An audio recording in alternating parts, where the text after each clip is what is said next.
That's a quick song right there. Good morning, everybody. I'm just setting up with Vic Henley and Theo Von. Theo's giving me a real good story right before the mics went on. That's CCR and Fortunate Son. We picked these songs so we could enjoy them and maybe get a little pumped for the radio show. And then I don't know. We just start babbling. Well, he was admitting some craziness, right? And you were like, "Is that real?" And I'm like, "Oh, I don't know him to be that crazy." Yeah. And then he was going, "I'm crazy." Well, just to back up, that particular day, a little bit. Well, just to back up a little bit, Theo Von's in studio, and I thought I wasn't going to see him for a while, and I don't know, either it's probably on my end. I thought we weren't going to see it till about September, because I really like this Theo Von. He's coming out of nowhere to do some really good radio for us. Oh, he's a wonderful and last time he was in, I thought he had a good appearance, but you're writing me after the show and feeling bad and all, and I'm like, you're crazy, man. You definitely had a decent show. And then you were like, thanks, I appreciate you getting back, all that crap. It was bad, man. It was a weird night. But now you're telling us what happened the night before. Yeah. That was the show with Daryl Strawberry, which I was trying to get Vic Henley for, because we saw Doc and Daryl together. We went to the premiere. And then I wasn't here I was out of town. Right. And then you came in sweaty. Apparently. I came in sweaty, man. I just came back from the gym this morning, so this is different sweat. Different sweaty. What time did you hit the gym this morning? I hit the gym at 5:40, I think. Oh, my God. Good for you. So, see, good for you. This is much, I feel much better, dude. It was... I mean, I'll be honest, like last time I came in here, I was in town, I visited a friend, and they had a party. That was the fashion show, It was a fashion show, A friend of yours is into fashion. He had a show. He brought you over. I'm just trying to get the Fashion Week. It was fashion, right? Was it Fashion Week? I'm just trying to bring the people back to the last time Theo was here. And then also, I remember from your last appearance, you decided out of nowhere to get a haircut in someone's apartment. Yeah, this man Hugo, actually. And he keeps hitting me up. He's now hitting you up. Yeah, he's kind of hitting me up, dude. So I've been doing the same thing. You have not responded. Well, I think he might want to trim we might want to trim it all. So the haircut is just to get you in his apartment, and there might be some other things that he's into, right? It could be. I mean, he wore, you know how they put the cape on you when you get a haircut? He had one on as well, so that's a little romantic, I Double think. Cape? Yeah. Double cape haircut. Like we were about to order Italian, you know? Like it was pretty intense. Did he have anything under his cape? I hope so. But this Theo, it was a terrific haircut. It's starting to grow out a little bit, so you might want to look up Hugo again. I'm gonna consider going elsewhere, going back to my natural ways and just doing it myself. I mean, I saw Jim Florentine the other night, so I'm still feeling good about this cut. Right, because you claim it's got baby bangs. You claim that Florentine has baby bangs. Oh, really? Oh, he's got bangs like a dang newborn. Well, seriously, now, like his right now, his haircut right now. What do you mean every time you? I don't know. Well, I never thought Florentine had baby bangs until you said it. And then he was in here last week, and I just started laughing because now I kind of see it a little bit that he might have baby bangs. Well, I can't go. I go back to the Jammin' Jim every single time. Right. The one that's in the comic strip is the one that cracks me up. So every time you go Florentine haircut, I have to go back to Jammin' Jim. You know, he used to have really long hair. He was a big hair. You didn't know Jammin' Jim? Extremely long hair. His headshot from the '80s is he went on stage as Jammin' Jim. No, he didn't. It wasn't Jim Florentine. It was Jammin' Jim with an apostrophe I-N Jammin' Jim. Oh, he went with that Jammin'. Yes, Jammin'. He was Jammin' Jim. Jammin' Jim. That's unnecessary. That's unnecessary. It's hilarious on a lot of levels. But it's hard to find him with the really long hair these days. It's in the comic strip, right? But he's a handsome guy. I mean, he's a good-looking fellow, right? Yeah. But this was detrimental to his good-lookingness, right? Yeah. Wow. So Theo says he has baby bangs, and Theo is known for cutting his own hair. But last time he was in town, he found it was a Dominican. I got it done, citywide. I got it here in the city. I got a local cut, and he wore the cape as well. A very local cut in his apartment. Yeah, a stranger's apartment. And I don't even think he washed it. He like put my head in the sink, but just like kind of massaged my head. It was a little weird. A lot of it was weird now that I think back on it. Well, like his kitchen sink. Did he have the proper salon Seriously. sink? There was a Bible study going on the other side of the room. I was going to say, there you go. I knew some hillbilly would come into this. Eventually, but Latino Bible study. There's a Santeria. There's the chicken bones. It was getting intense, man. But yeah, it was a tough night last time I came in here, man. It was I mean, so I left the party and I got in a cab and the driver started talking about drugs, right? And so next thing you know, him and I are out on some trip to go get some cocaine, right? The cabbie? The cabbie, yeah. Wow. And I'm not a drug user. I'm not a frequent drug user or anything like that. And so next thing you know, I am like zooped up, man. And that got really weird too, because we went I'm not familiar with the area, so we were in the middle of, it got pretty urban. Right. And you went uptown probably. We went somewhere. It took way uptown. 40 minutes to get there. 40 minutes? Yeah, dude. Wow. So he's wasting his whole shift now. Dude. But look, this man like fell in love with me. He's like, I got you, baby. I got you, And he like. Did he turn off the meter? Oh, dude, he cut the meter off, and I was like, he's like, give me $200. I'll take care of everything, get you there, get you back. And maybe I can get you a lady friend too. That's what he said, right? Yeah. And so at this point, I'm like, I love an adventure, man. I'm like, I'm in, So we get out there, and the guy gets out of the taxi, scores some dope, gets back in. Was it a real shady? I mean, it seemed pretty shady. Did it go in a building, or was it a guy just down the street? He was gone for about 3 or 4 minutes, right? All right. So then he gets back in the back seat with me. Yeah. Oh, dude, this is just the beginning of it. Oh, no. And starts serving up the cocaine, huh? And I mean, look, I'm not proud of it, but that's what occurred, right? Yeah. So next, Wow, but you're really doing blow in the back of a taxi with a New York City cab driver in a shady neighborhood. We're both that adults. you just met 2 but hours. I'll say this. We're both adults. No, I love it. We're both adults. He seemed like he had a gentle heart on him. He did seem like he had a gentle heart. And it A general heart. Oh, okay. Yeah, gentle heart. Yeah. Okay. Yeah, and I wouldn't have been back there if it was some, creep. I mean, this guy seemed like, honestly, like a decent guy. He was a good, get you some drugs, go to the Bronx, New What York time City, are we cocaine. talking about at this point?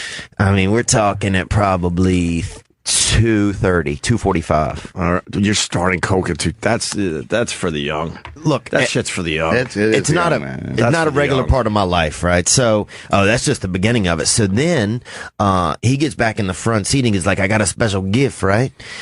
He kept saying special gift. And I'm like, well, what, I don't really need anything else, right? And then this lady gets in the back seat, right? Kind of dark, not like just mixed or something, but a wild mix. Like maybe she'd been like in like kind of burned by some smoke or something. I don't know what happened to her skin. All right. The skin was a little off. Yeah, the skin was off. The skin was off. Not a white girl. Yeah, not a white girl, but not anything else. Okay. Kind of. Right. Don't know. So I'm like, I don't want this. This isn't what I want, right? And then she starts getting upset. So then he gets into the back seat. Okay. He gets in the back seat. So then I sit in the front seat, right? Yeah. Now I'm sitting in the front seat.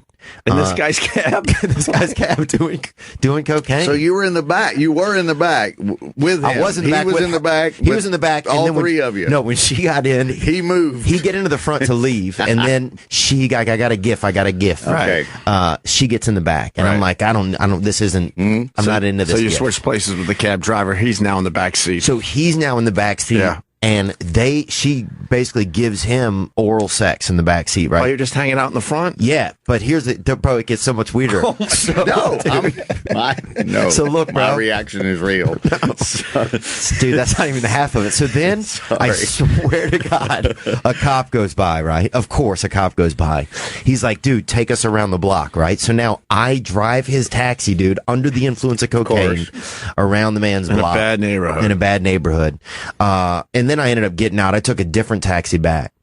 So then, dude, I mean, fast forward, I'm into my hotel room. I got like 40 minutes until it's time for you guys' show. Right. And, I mean, I feel horrible, but I don't want to call in and cancel. I feel like that's a cheap move. Yeah. So I start watching the documentary. Yeah. Just to get prepped. Because Daryl's coming. Yeah. Right. And I didn't know who it was about, right? So I start watching it, and I'm like, It's all about cocaine, basically. I'm like, this guy's in the Hall of Fame for cocaine. Right. Both of them. Yeah. He's in the amphetamines Hall of Fame. Right. And you're just wired. So then I get in here, man, and I feel so uncomfortable in my own skin, and I just felt embarrassed, and I'm sitting across from Daryl, and you, and I'm afraid to even look at you. I'm afraid, like Jimmy, I know has been through everything. I'm afraid he's like a drug dog. Yeah. Just a drug dog. That is true, Norton. Now you got just paranoia going through. extreme paranoia, dude. Norton If you can go smell back the and look at drugs the on you. picture of all of us standing together. I look like a frickin'. I'm putting that as my header today. The picture we took with Daryl Strawberry. Let me look at this picture. This is not you, though. You are not. No, this is not a regular. No, you're not a. This is not your regular. Well, that's what makes it better. Is the fact that it's not your regular thing. It was so dark. I'm trying to find we're trying to find the picture really fast. There it is. Okay, let me see. Oh yeah. Look at your teeth. You're grinding a little bit. Oh, you do look a little grindy. I'm cheated up. You're cheated up. All right, I got my new header for today. I even told Sam in the hallway, I was like, Sam, am I acting insane? Like, Sam Morrell was in that day, right? I'm like, am I making any sense? Yeah.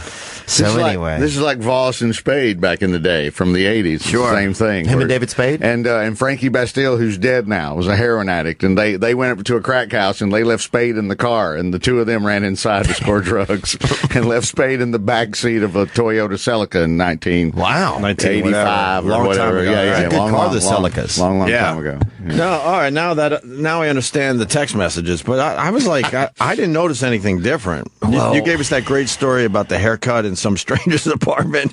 Yeah. And then now we get the rest of the story finally. So, yeah, and it was just, but then looking at Daryl Strawberry, you see his, did you see the nostrils? Like, I mean, I got a big nose, but that guy's got He's got major nostrils. He could snort a roll of dimes. Dude, he could kill a spice rack. He could kill a spice rack 2 rooms away. Right? Better joke than I just did. It was unbelievable how large of He's been known for his nostrils over his the years. intake. Yeah, he could take in a lot, but that's great. Well, that's a wonderful night. Oh no! As long as you're not doing that every single night. Yeah, no, I'm not. It was just a bad. I mean, it was what it was, you know. But I just felt bad once I got here, because then I'm up and I forgot the show was like, you know, it's a long show, it's a long morning, right. And then I'm in the bathroom and I thought I heard people saying stuff and like I was losing it too. Oh wow, really? Yeah, because I'm already, you know, got problems. There are already enough voices in there. You don't need the. I feel like. And I thought Daryl knew. Oh, really? Daryl knew. I just felt it. Well, he's clean, and he runs some facilities too, man. He was probably sizing you up and trying to figure out which state to send you to. Right. Almost hitched a ride with him on the way out. Yeah. No. Yeah. His wife wasn't with him. He was especially astute that day, probably. He was great. He was amazing. Yeah, he was telling some good stories because his wife wasn't around. She brings to God. Well, that's not which is fine. What a friend we have in Jesus. But Daryl alone is a much better get for a radio show. Yeah, he was awesome. He was so just well spoken. I mean, he blew my mind. He's still huge too. He could still play, I think. He looks like he's in pretty damn good shape. It looks like he could hit a couple homers still. No? Oh hell yeah! No, I agree with you. Yeah, no shit. He's got to be in his, I would guess, 50-ish, somewhere around there. Yeah, if we have to be, well, it was 86. That was 30 years ago. If he was 21. Oh, geez, you know, yeah, probably, of course, somewhere around. That's quick there. math. 54. Daryl's now 54. He doesn't look 54. Theo, what are you doing in town? Someone already on the line. When are you playing New York City? I'm playing at Gotham September 2nd and 3rd. Nice. So that's going to be beautiful. And I'm actually just trying to do Ari Shafir let me stay at his apartment. So it was really good of him. Right. And I'm just here for a month, kind of just wanted to change a pace. Oh, you're just doing some shit. Doing some shows. Well, and that's just, good for you. Most people leave New York City in August. You're doing everything backwards. Right. Well, he's from Louisiana. This is actually an upgrade on the weather. It's not as humid. It's not as humid. Anything better than last time I was here. Yeah, he's not as... The best month to be in New York City if you're a people watcher is August, though.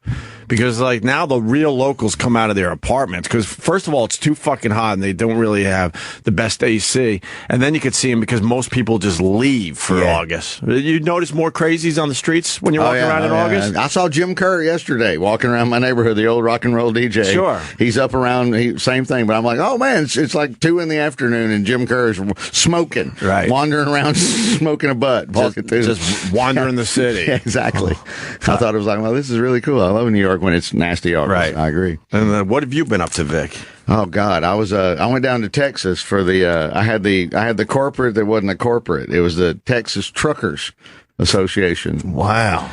So it's like You're the best looking thing there. I bet. no, I'm right. That was my opener. That's the first thing I said was there was 5 hot women there, and I'm like, apparently everybody here is in the Make-A-Wish Foundation. And they gave away a Yeti, which is a cooler brand. Yeah. And they gave away a Yeti that had a 45 caliber handgun in it. And Really? Oh yeah, they gave away the person that recruited the most new members to the Texas Truckers Association. There were 7 dudes that had recruited the most people, and they had a drawing for $2,000 worth of stuff that was in the Yeti that included a 45 caliber handgun with gun carrying case. I walked on stage and went, everything but the permit. And bacon. There was smoked bacon. Yeah, they love it. In the thing. And before firearms, smoked bacon. I'm like, you're in Texas when I'm like, they wouldn't even give me a bottle of water to put on the stage. They put a Shinerbach beer. And gave away a handgun and some bacon. I'm like, we are in fucking Texas for goddamn sure. Yeah, good for you. I don't No, think... it was wonderful. That's heavy. I had a great time. They were a lovely, because you don't get the corporate show where they're like, can you be extra dirty? Yeah. They never, it's always like, don't say damn, you're going to get in trouble. And I hear the corporate gigs are a nightmare for you guys. Yeah, and this wasn't that. It was a corporate. You could just do your regular act. They're truck drivers. And so, the guy that's the chairman of the association knew my brothers from Auburn football, and there's a whole Alabama connection, and we're yelling and screaming, and he's like, look, we're truckers. Do anything you fucking want. It's totally Imagine if they gave you, rules. Yeah. No, I would be a truckers association. Look, Well, it came up because don't make fun of the queers. Randy has a son that's mentally handicapped, so if you could take it, if you could bring him up there, actually, and draw on him, we'd love it. Dude, probably a couple of serial killers out there too. Well, I don't even what I kept getting, I told these guys, and that's where I was. I told these guys that their logo needs a little work. Well, hey, I'm not making fun of anybody. They were wonderful people. I'm not making fun of them. I'm making fun of the logo a little bit. Hey, I think they could. I love their logo. They're amazing. Oh boy, what did you see in that room? What did you see in that room? I love everything. I'm totally happy. Everything about them. God bless them. Right. I want to drive trucks in Texas. I'm just saying they might have wanted to use a different marketing company. That's all. I'm sure the people are wonderful. Well, they love our truckers. Well, it was crazy. It really was crazy because they don't, it's not you hear corporate gig and you're told to put the handcuffs on. You can't even say damn and somebody's going to yell at you. And so for it to not be that was totally nice. They were liquored beyond belief. Really? They're golfing. It's 99 degrees, 800% humidity, San Antonio. Wow. In the middle of, I'm like, hey, we couldn't have it. Let's have it in Damascus next year. That's where I walked on stage and said, Beirut was booked. What are we fucking doing here in, Texas? Too hot for spousal abuse. Get the golf clubs. And they laughed, right? Yeah. And I brought up, they played golf. They played golf every day. Were they good? Oh, and they were liquored beyond the max, and they were shooting par golf. According to them, they were shooting par golf. Maybe a couple guys. I'm only listening to golf. them, but like one guy got hammered and couldn't make the foursome, and so the final round. I was leaving on Saturday, and when I was leaving the stage, the guy walked over and he goes, we got 3 of our 4, and, we're the defending champions. I hope you're going to let us substitute. It was like Caddyshack. Yeah. The guy's working his arm. My arm. Yeah, we need Noonan, you're in. Yeah. And so, no, it was completely, it was so much fun, though. But it's, like I said, you never get the corporate that's not a corporate. Right? Yeah. Very cool. And you got you said something like it was a crazy what? Coming back was crazy. Well, coming home. American Airlines had a horrible day at Dallas. For the first time ever, 31 years of flying, we left the ground and we went. They came on and said, hey, we know y'all are supposed to go to LaGuardia, but they have a curfew, and we're so far behind because of thunderstorms and bad weather, and we're a shitty airline that we can't do anything. So we don't know if we're going to land at JFK or LaGuardia. We're just... we're in the fun. Well, that's what is fun.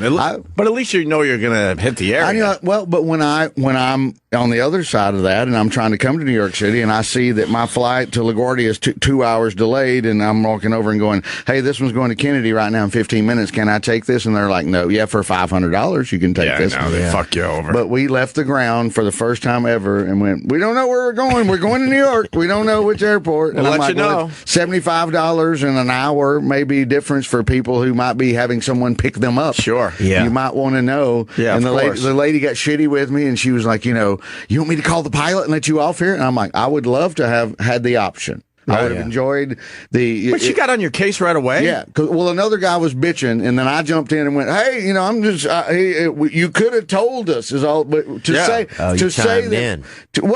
Exactly what my mom always says. I'm not going to not chime in. Yeah. That's my mother. Can't keep her mouth shut. No, he just did the hillbilly thing. It's I'm not going to chime. Well, that's her. She can't, my mom can't, well, you know me, and I know that, okay, he went to rehab, so I've got to mention, he went to rehab and he's got problems. So I'm not going to not chime in. I'm not going to not chime in. I can't do it. She can't not chime in. So I jumped in and said, hey, well, I've been flying for a million years. We've never left the ground and said, hey, we don't know what airport we're going to. And she goes, you want off this plane? I'm like, well, you want to talk to the guy? I'd love to talk to him. Right. No, we're not. No, you need to sit down. And then 2 seconds later, it was here. Here, everybody got free drinks. Everybody shut up, and all of a sudden, it turned into free liquor. Yeah, that'll calm some people down. That'll change the game, man. So which airport was it? Was Dallas, DFW. No, I mean, which airport did they land? Oh, the good one or the bad one? They extended the curfew and LaGuardia, and I landed at 2:35. Are you scared when they fly in and out of LaGuardia with that short? That short runway? That's what they brought that up. Have you ever flown into LaGuardia? It's a bit. I don't know. It's a bit sharper, and the stop is a little more drastic because they run out of runway quickly. Long. Yeah. One time I was in a prop plane and we hit a goose and it bounced down the side of the plane. And when we got out, all its feathers were in the prop in the front. I took some pictures of it. Nice. College gig? No, I don't know. Just life. Just basic activities, really. Just regular hillbilly living. Just flying. It was American, though. No, well. I guess that happens a lot. But most, obviously. They say it does, but not like that. That's obviously crazy doesn't take the plane down like good old Sully landing in the Hudson River. Did he come on the show? Sully, I would remember.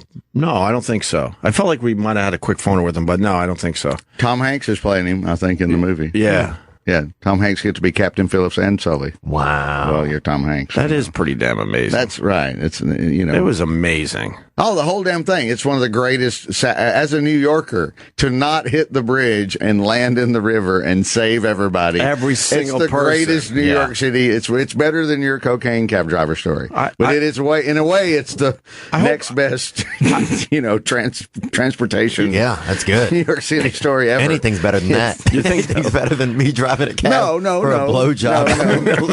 No, it's not. No, you're not selling it. You're selling yourself short. It's totally. I don't think I'm selling myself short, too. No, it's really everybody doesn't get that. You ended up driving the cab while the guy in the back got you to blow, and he got his dick sucked. That's totally great. That's a pretty good story. Yeah, no one's going to beat that story for the weekend. I'm saying, It's hard, bro. No, it's okay.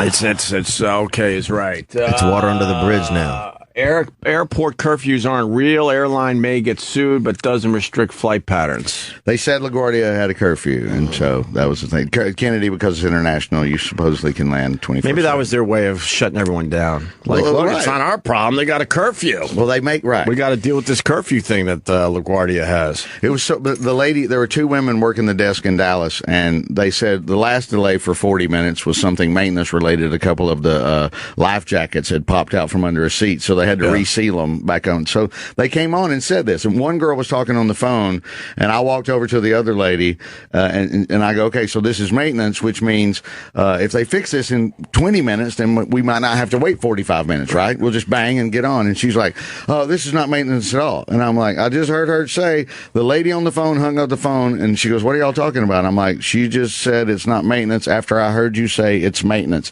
And she looks at her friend and goes, it's completely maintenance. What the fuck are you telling? Why are you making him mad? And looks at me. Maintenance, dude. You were really getting involved. No, I'm standing there. I thought you were just going to chime in. No, I could not chime in. He was going to grab the snack cart. You guys aren't serving these fast enough. I was already giving out free water. I was giving out free water to everybody. Jesus, Vic, you sound like the worst passenger. I was awful. Right. It was not. Well, it was funny to hear this is left, this is right. No, this is right, this is left. And I'm like, I'm here to point out you just said 2 fucking different things. within 5 minutes. Did she ever lean over to you and go, "Will you mind your fucking she's like, business? yeah, she did. She's Will like, you just sir, mind your fucking business." Yeah, I got the. Can you go back here? And I'm really sorry. I got this. No, sir. I did. I went. I'm sorry. All right. I got this, sir. No, I did. Yeah, totally. Wow, that's drastic, man. I was there 13 hours. I was in a fucking airport for 13 do a hours. set, man. Right? Yeah, you should have Do done a some set. time. Yeah, add value. Turn it into Todd Glass Jesus, yeah. and just set up the stage in the back of the pickup truck. And Well, start Tom, doing- What kind of leg you getting a leg out on the road, Vic? What kind of leg you pulling these days out there? No, nothing. I'm old. Yeah, There's but He's got a nice setup. Yeah, I got it. Oh, you I'm got it. fine. He's got a nice I'm setup. totally fine. Oh, I didn't know that. I'm sure back in the day, Vic did just When fine I was for- single, just I was a fine guy for whore. himself. Yeah, exactly. But that's nobody wants to hear I got laid in 1986. we might as well be talking about what he got laid. Well, yeah, we all got 1986. we all got laid in 1986. Yeah, sure, so, fine. Oh, yeah, it's crazy. Hey, right. And boy, were they hairy back then. Were they really? Oh, you don't know this. Seriously, young How old boy? are you again? I'm 36 Yeah. or 35. Well, I'm you're not. 36. I mean, No, he should know a little All right, bit. so 36 is all right. You were born in 80. Yeah, we didn't see much of that. Right? It was already, They started. Pretty shorn. I mean, when you found a girl that was like just mopping it up even a little bit, you were pretty impressed. No, it was right. Yeah, A little was like, bit. Yeah, That was like, yeah. holy crap. If you got that and a tattoo, if you got a tattoo and some trimming, we come you're from like crazy. We come from crazy. Now, what girls did it? What girl? Who were there? Well, a type first of of all- girls that cleaned it up? Well, first of all, we came from a time where the tattoos were on the ankles, and that's about it. Every once in a while, maybe on a back shoulder, the shoulder blade, maybe. I mean, even the tramp stamps were before our time. Oh yeah. even. Oh totally. Yeah. We didn't even have tramp stamps yet. Nope. When that hit, that was like, wow. Wow. You guys were up all night. Just No, you thinking couldn't about believe we're calling friends. Dude, you're not gonna fucking believe. I want to walk around and see these girls with like neck tattoos and full sleeves. It just blows my mind because I know the time I come from. Holy fuck. It's changed, huh? Pretty much. Well, what's next, though? I don't know. That's a good question.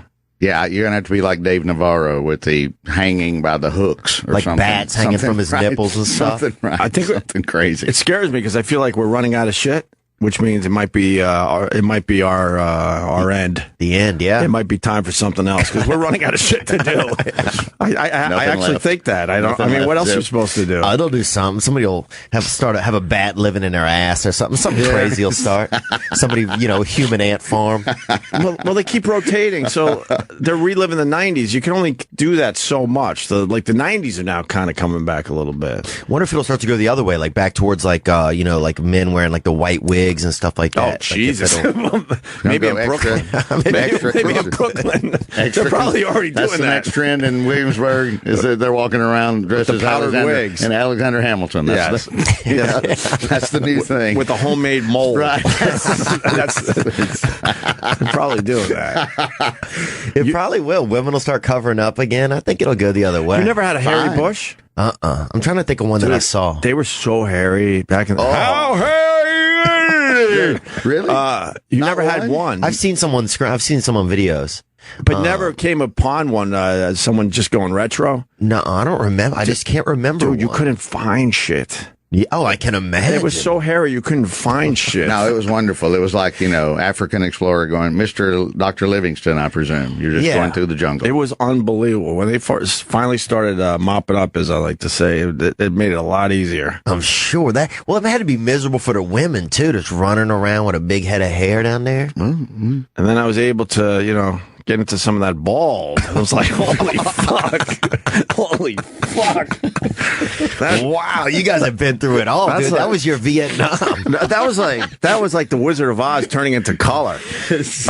Yeah, Going dude. from black and white to color. I was like, there you go. wow, All right. wait. No, nice Are example. you kidding me? I'm with you. I think there's always something, though. I wonder what the new thing is now. I don't know. I mean, there was a time that the girls were just walking around completely naked. So we have, we have had crazier. All the Woodstock era and all that. Wow, they were just what is wandering around this? completely naked. Jesus They Christ. didn't give a fuck. Dude, there's so many women out here. It's amazing, man.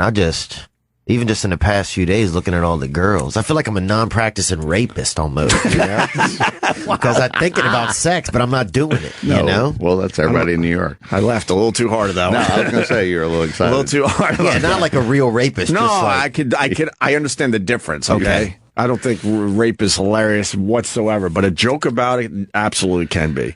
Yeah. That's the whole Patrice thing, and I got that lesson back in the day. yeah, I would never rape anybody. I'm too lazy too, I think. You could separate the two. You know? So, if you had more initiative, you're saying you could be a rapist. No, I just have too much anxiety. Like, I'd get up there and I'd be like the dry hump rapist. I would just like basically be like It just seems like it'd be exhausting.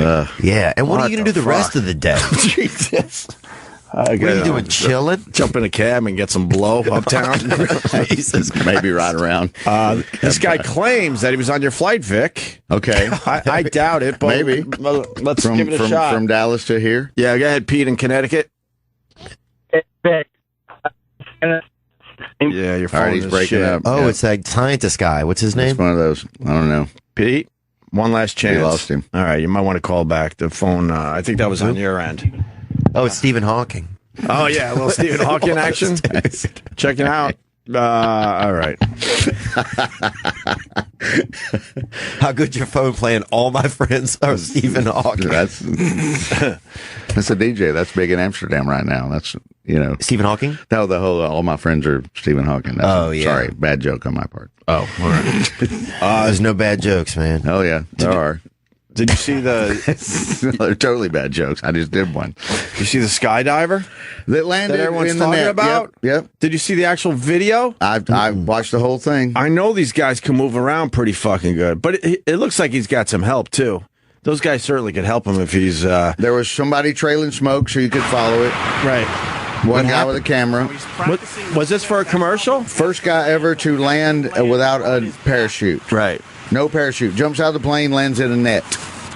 So In a net. In a net as big as a fishing trawler net, like 100 by 100, 25,000 feet. That's where he Right. started from. that's almost 5 miles. No parachute. You sure he doesn't have a safety under there? No, they at the last minute they were going to strap one on him, and he goes, "If I land in the net with this thing on my back, now you're going to break my spine." So Right. they can't do it. So they tried to put the safety thing on him for insurance purposes, and did not do it. And he didn't. He's completely parachute free. Oh my God! So What are the odds of him hitting that thing? There's Well, they know how somebody to did the move around. math. They worked on this for 2 years. they know how to move around pretty good. They have a visual on him right now. There he goes.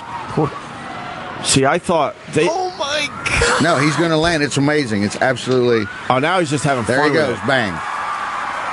He's in. He's totally fine. That's pretty fucked up. If you haven't seen the video, Wow. He was the we'll backup. tweet it out. He was the backup guy for the dude that jumped from space. Remember the guy that went up to Sure. the atmosphere? Yeah. This dude was the stand-in for him. So when that guy made the first jump a couple of years back or a year ago, they went, now we want to try this, and he went, okay, I'll be that then. He went from being the backup to. What's the backup in case the other guy got scared or got sick or something? For the Baumgartner was the guy's name. Yeah. And he was, I guess everybody's got a stand-in, and so he was the Sick. stand-in for Baumgartner. And then I did not know that. So they were talking about it, and then he went, okay, I can do it. Him just stepping off that Yeah, platform. that's back in Baumgartner. the day. That's insane. That's the craziest thing in the world. Yeah, that was just nuts. Wow. For Red Bull, right? And there's also one that might be a fake where the dude lands on a trampoline. He goes through, he jumps out of the plane, and they're guiding him. There's a magnetic device on his waist that they can steer him. Seriously. That sounds Really? shady, bro. Well, no, That sounds Russian. I got this from the twin boys I know that are 8 years older. And like, have you seen the guy jump out of the thing and land at? But at least you're acknowledging it could be fake. Yeah, yeah. My girlfriend has twin boys. Oh, okay. Yeah, and so then they're like, "Dude, have you seen this?" And I'm like, "No." And then they both explained it to me, and I'm still not sure if it's a fake or not. But Why wasn't it on the mainstream news? Man jumps out of plane with no parachute, lands on trampoline. Yeah, I mean, come on. Right. He goes through Sky Zone. Sky Zone is the place. There's trampoline centers all around America, like a water park. Yeah. And they're called Sky Zone. So this dude apparently jumped out of a plane without a parachute, and they guided him in through the roof at a Sky Zone somewhere not in Cleveland. but Well, I mean, somewhere he else. hits that trampoline and then he's going to pop up. Well, that's what. No, it's like the net. It's like the guy from yesterday. Once Yeah. it does collapse to a certain extent. There, here he goes, bang through the thing. I don't believe that. I don't Vic. believe I'm it either. sorry. No. Well, no, I said it. I got it from the 2 8-year-olds. I'll give you a pass because you got it from an 8-year-old. Jesus Christ. No, but I think it's real. I thought it was. Wait, you think it's real? That particular day, No I'm like, way it's yes, real. boys, yes. Thank you for showing me that. That is amazing. You should have let him off easy, but there's no way this is real. You know, you see beat him. you see the space he had to go through? Oh, you should hear him explain it. You should hear him explain it. All right, let's hear him explain it. No, I mean, it's if not, they might not explain it here, but it's. You mean the kids? No, not the kid, but they go into all the nerds go into why that they can shift him from here to there, and Yeah. NASA. Why would they lose the feed? I don't right. Wait, Vic, you don't believe this? No, it's Okay, totally okay, no. okay, all right. But no, for an hour that day, I'm like, dude. I told the kids, I'm like, this is the greatest thing ever. I ran and got my girlfriend. I'm like, can you believe what the twins just showed me? And she's like, yeah, that's probably fake, dickhead. Yeah, let's read the first few comments to see what they think of the video. Oh yeah, of course. Comments are disabled for this video. They didn't want to fucking deal Well, with. They didn't want to deal with the hate. But yesterday is real. 'Cause Yesterday, the skydiver yesterday, I believe that one is real. No, that was definitely. Yeah, but through the roof from the trampoline is not real. That was definitely real. Used to be a video of a man he hit a mule or something in a field, but his chute opened, but then he was gliding and hit right into the side of a horse or a mule. It was like one of the early internet videos. It was pretty dope. Yeah, I don't remember that. We got to. yeah. It was a long. I mean, this is years ago. Have you seen that brother throw that dove up in the air that dies? No. Oh, that thing's good. Yeah, let's find that. Louisiana, yeah. Brother throws dove. Oh, right there when releasing. Here we go. Oh God, we're watching viral videos now. David said just the other day, "Oh, if I had wings like this dove, Like the so dome. then will I fly away and be at rest." Heard I said just the other day, Lord, if I had wings, I would fly like this dove and be at rest. And be at rest. The thing plops on the ground 10 feet behind the mourners, and they all just go, "Ooh, that's pretty good." But it's a visual. Well, we'll tweet out all these videos. That's wonderful. Yeah, man. A lot of beautiful ladies out around here. A lot of. Oh yeah, that's what we were talking about. Yes. I mean, maybe we weren't. No, we were. And It's then just we on my went. mind. I just been. Then we went to the hairy bushes, and then we went to, that's what is wonderful about this. You just kind of fucking wander around and try to find something to talk about.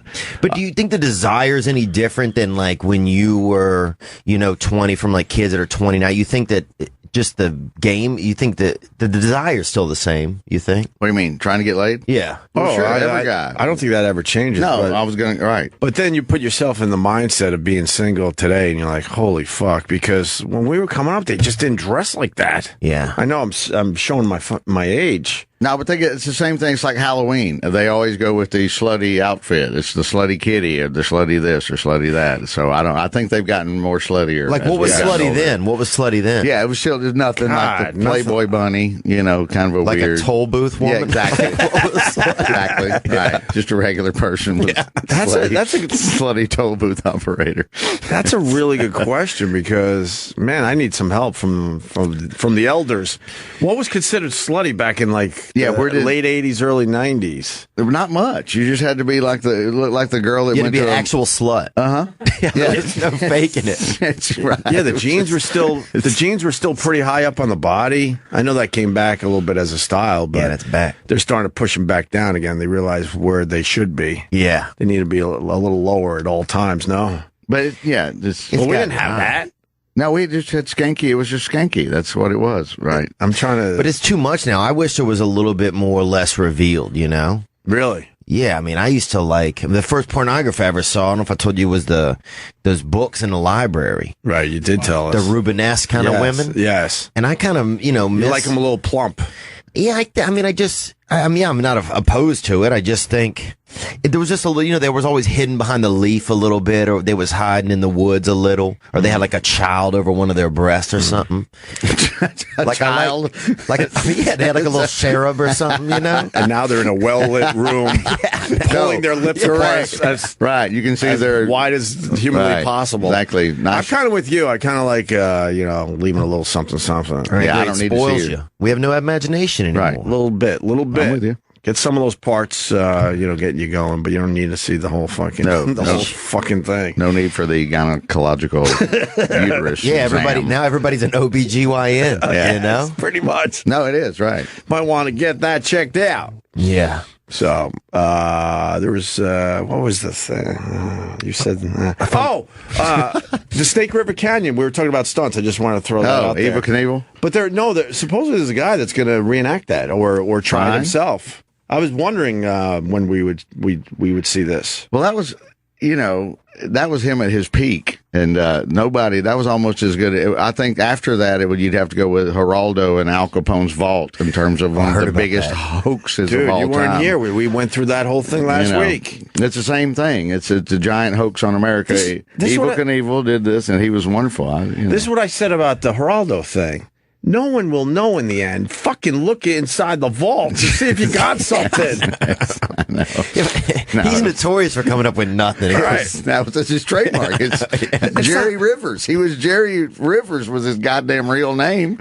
He was Jerry Rivers before he was Geraldo Rivera. It's not like you're going to break some fucking law. You look in there. Yeah. He's a cheap Tom Selleck. I always thought he was a cheap Tom Selleck. With the mustache. Right. Yeah, exactly. Bootleg Magnum.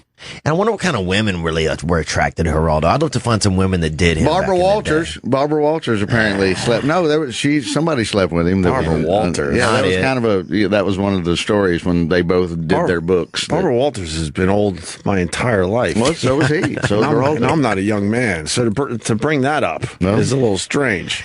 But they were, that was her. Apparently, she was catting around back in the day. Catting around. That's like Barbara Bush, both of them. That's right. Who would ever bang Barbara Bush? That must have been horrible. George Herbert Walker Bush. Been like fighting crime. Look at her. No, I know. She never aged, though, which is really kind of creepy. She still looks the same, right? It's really creepy that she's not that much older looking than when she was in the White House with the old man. Like fucking Thomas Jefferson all the time. Everybody had George Washington jokes. It was the same. But she was never, God bless her. She must be a wonderful woman. I got to say all that shit. She's 90-something. But she was never good looking. No, her shoulders are getting pretty wild. Like she was in a traps contest. Like she's getting pretty Italian there at about 35. See, because most people don't want to admit this, but you look for someone that is pretty or good looking, whatever, and then you hope they got the personality and everything else behind it. Well, they always go look at the mom. That's what they always say. Check look at the mom. If you got the girl, then look at the mom, right? And she was already grandmom. You know. So, is that some kind of disease? I don't know. We're looking at very old pictures of her, and she already looked old. She was really cool and smart, though, and so he always, I did 2 events with him, and he had jokes about that everybody didn't give a shit that he had been president. They were asking him, "Where's Barbara?" Right. Everybody was like, "Yeah, all of it." And he had part of his spiel was, I was goddamn president, and everybody's like, "Hey, where's Barbara?" They were always asking him about. You did a gig with the president, twice. The ex-president. Yeah, wow. I sent you that picture. I think I sent you. Oh, right. We were in here one day where between me and him and Norton, we all had 3 pictures where we were all with the president of the United States at one time. No, he was with Clinton, and I was with Bush 41, and Norton was with nobody. He was. No, that's what makes the bit so good. No, he didn't. I have rubbed it in his face for years. No, I thought we all 3 had to. Nope, because he loves getting pictures, and that was my thing. I always rubbed it in his face that I got a picture with the president. So no, I thought we all. But he has Muhammad Ali. Well, he has some great ones, but I'm like, well, you never had one with the president though. Well, he had Muhammad Ali. That's pretty dope. Muhammad Ali was at the thing I was at, and Bush 41 was making jokes because everybody wanted their picture with the champ and not him, and so he was sitting there going, "Okay, everybody's asking me where's my wife, and then everybody wants a picture with the champ, and I was the goddamn president of the United States, and I'm just sitting there with 5 other people at a table going, this is hilarious that nobody's paying any any attention to you at all. Yeah. And they wanted to know where his wife was, and they wanted a picture with the champ, and that's how it all worked out. But who wouldn't? I'd want my picture. 41 he was a good dude. You know, he's fine. Oh, yeah, look at him right there. He's chilling. They're chilling. That's a wheelchair. Sell out. Chilling. Skydiving. It's in a wheelchair. He went skydiving until he was You like can't tell. 80 something. You know. No, I thought he was a cool guy. He looked pretty cool. He celebrated his birthday by skydiving. At 80, he finally stopped it at 80. You sure it's just at 80? But he may have gone. Yeah, he may have gone even. He's 90 further. now, right? Or I close think to so. that? Yeah. Oh, he's in a couple wheelchairs. He loves wheelchairs. No, huh? that's his favorite thing to do. Is being in a wheelchair? And skydiving in a skydive. wheelchair. Yeah, That's so ironic. I mean, it's just so opposite. Yeah. I'm a skydive, then I'm going to take it easy. he's 92. And when was the last time he skydived? Is Vic right? 85. She finally made him stop doing He it. might have squeezed one in at 85. I'm thinking You think they're still making love or not at that age? he skydived at 90. Oh wow! Wow, 90? That's impressive. That's pretty cool. Yeah. Let me say hi to Kobe in New York. Kobe, oh no, we did you already, Kobe. He's going to be at Gotham September 2nd. Someone just hung up on. Hello? Yeah, hey, Right. we got you on. Screw it. Say hi to Theo.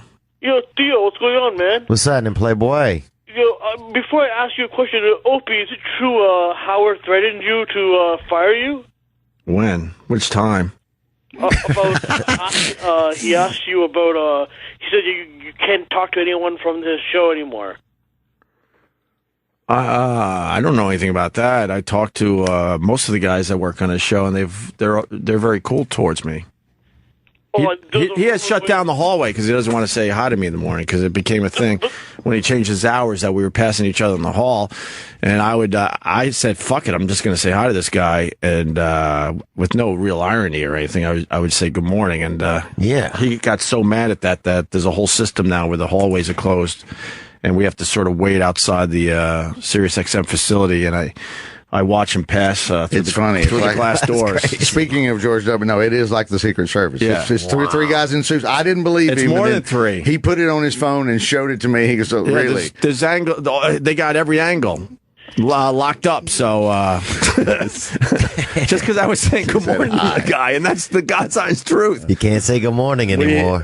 You know, you work for the same company. I don't expect to get along with the guy, but at least a little good morning. You That's know, Obama's America. You can't say good morning. but I don't know about his. Opie, I heard that he warned you not to talk to any former guy from the show, and then him and Marcy Turk fired, or said they're going to fire you.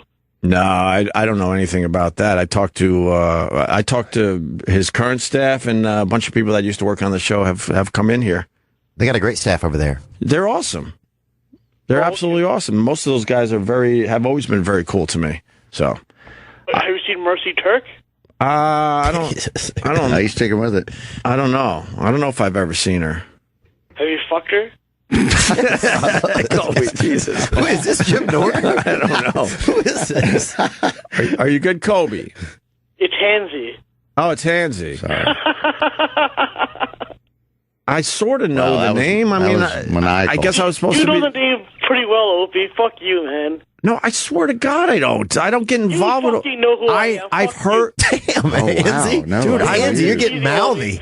I've heard the name Hansy. Yes, I don't know much about you. Why would I know much about you?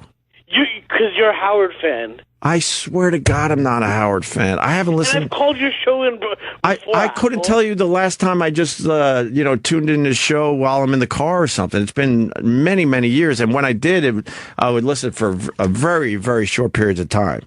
Hansy, you got to calm down a little bit, buddy. That's the God's honest truth. If you want to know the truth, that's the truth. Well, he's going to be pissed off that I called your show, so whatever. He probably is. He really going to be mad that you called our show? I don't think he will, Hansy. He banned me from the show already. He banned you from his show? Yeah, you got fired, Hansy. He banned me because I said that I made comments about his daughters. Oh, well, That's always, that'll get you banned. yeah, that's You got to get that's out not smart. Hansy. It's funny. That was really All right, weird. buddy, you good? Yeah, man. Peace. That's so strange. Wow. I've heard that. I truly have heard the name, but I don't know. Oh, I have no clue. Who knows? I've heard the name. Yes, I know. I think we've had him on before. I believe we've had him on before. So I don't know what he was getting at. I don't know. I mean, he's just obviously he's a muckraker. You know? No, I like it. I think. I just know the hallways are closed. That's the name of a Dash Rip Rock album. Is it really? The Muckrakers. That's awesome, dude. And one time, the whole place was in a complete panic. I could add to this story because it's the most. I've been doing radio since I was 18, and this is the most ridiculous thing that the hallways are now closed. I think it's hilarious. I'm not like bothered by it. I think it's really fucking funny and ridiculously stupid. I didn't believe him until he showed it to me. But one day I got through because it's a timing issue. If they know he's coming, then they shut everything down. So I came in and I went to the bathroom, which is very close to the entrance. And I found out after the fact that there was a complete and utter panic going on while I was in Opie's going number one. That's exactly what I was doing. I was in a stall and I was taking my time. So I didn't do this on purpose. I just went to the bathroom like I do. And without giving out names because I don't want to blow up anyone's spot, they were in a complete and utter panic. And some of the security guys I know pretty well. And the one knows me pretty well. And he's like, I didn't know what I was going to do if he popped out of that stall. He was going to, force me to stay in the bathroom until this oh, my God. This egomaniac passed by in the hallway. It's like the born supremacy. No, it's very strange. Yeah. But this is what they worry about. I'm just in a stall, and they're completely in a panic because I guess if our paths cross, people will be fired. Well, you're known to, both of y'all are known to drop your pants and bump dickheads. That's a known thing between you and Howard, so they're trying to avoid that. I've been good for a while. That's right. You haven't done it. I've been good for a while. They know that you could go that way, so I guess they. I've been good for a while, and I've also reached out like, hey, man, you want to talk? You want to fucking talk? Yeah, I don't need or want anything from you, but do you want to talk? Because obviously you're ridiculously bothered by me still all these years later. He took his shitty shots at me too. That's not a one-way street. He's but kinder, gentler. He's doing. There was a whole thing in the news about him a week or so ago. Oh, really? Because of in the past 8 years of getting married and going to therapy and all this stuff, he's supposed to be kinder, gentler. I could actually explain a few things to him, so maybe it'll put his mind to rest. I know I could put his mind to rest. I just think, and I reached out as a gentleman.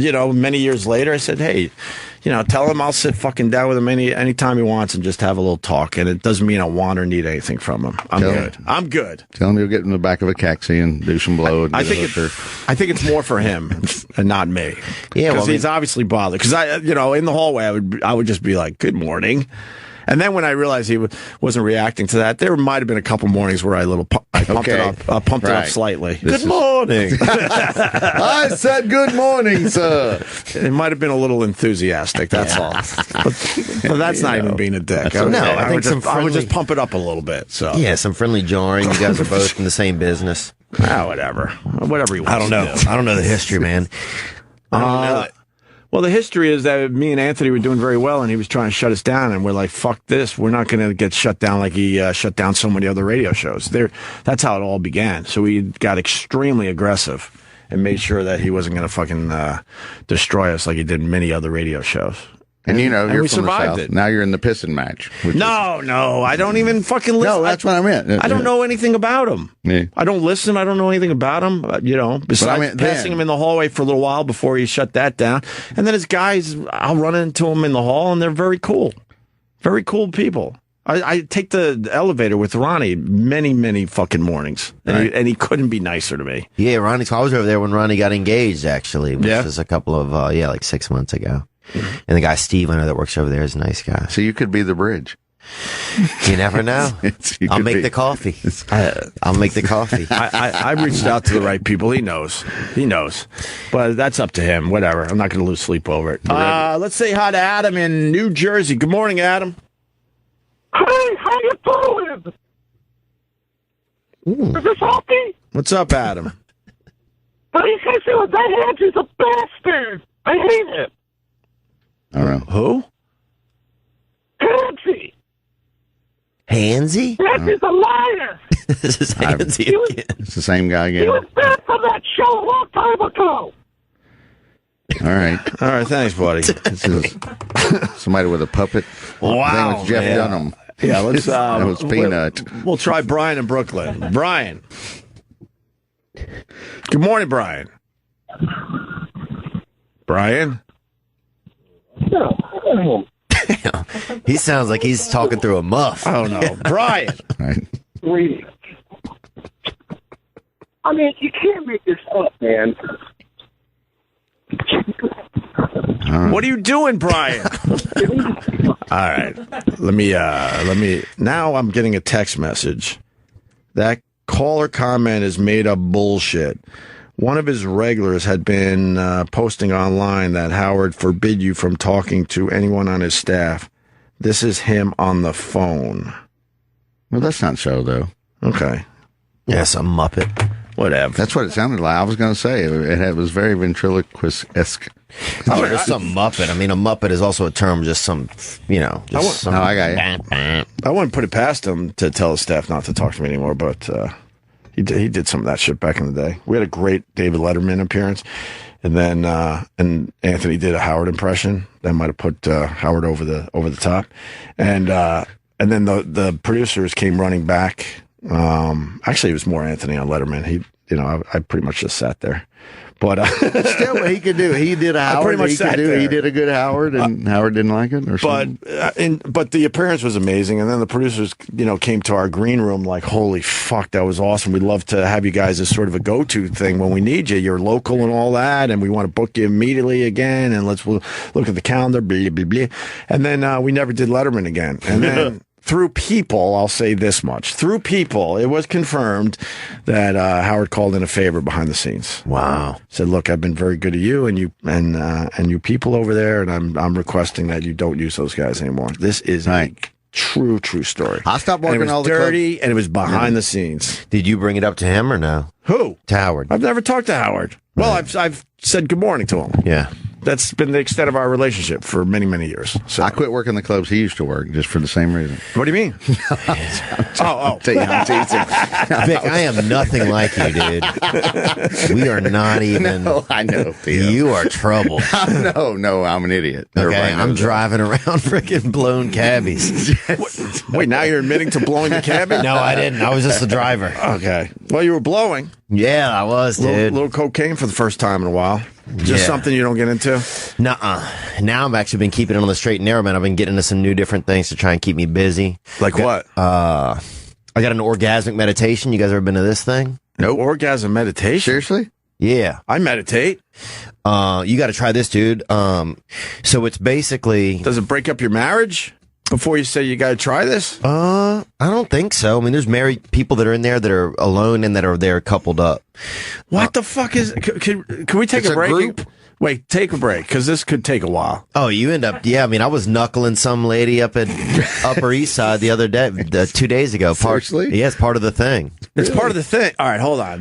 We got to take a break, because we got to eat some food and do all that. When we come back, we're going to talk about orgasm meditation with Theo Von, who never disappoints. You always have a fucking She's in her story. 50s, actually. She was a little bushed up, actually, now that we think about this, kind of coming full circle. All right. I'm excited. This guy, you live your life. Oh, this is going to be something, I think. Yeah. I can't believe you haven't heard of it. Have not. We heard recently. We were talking about the vag. What was the?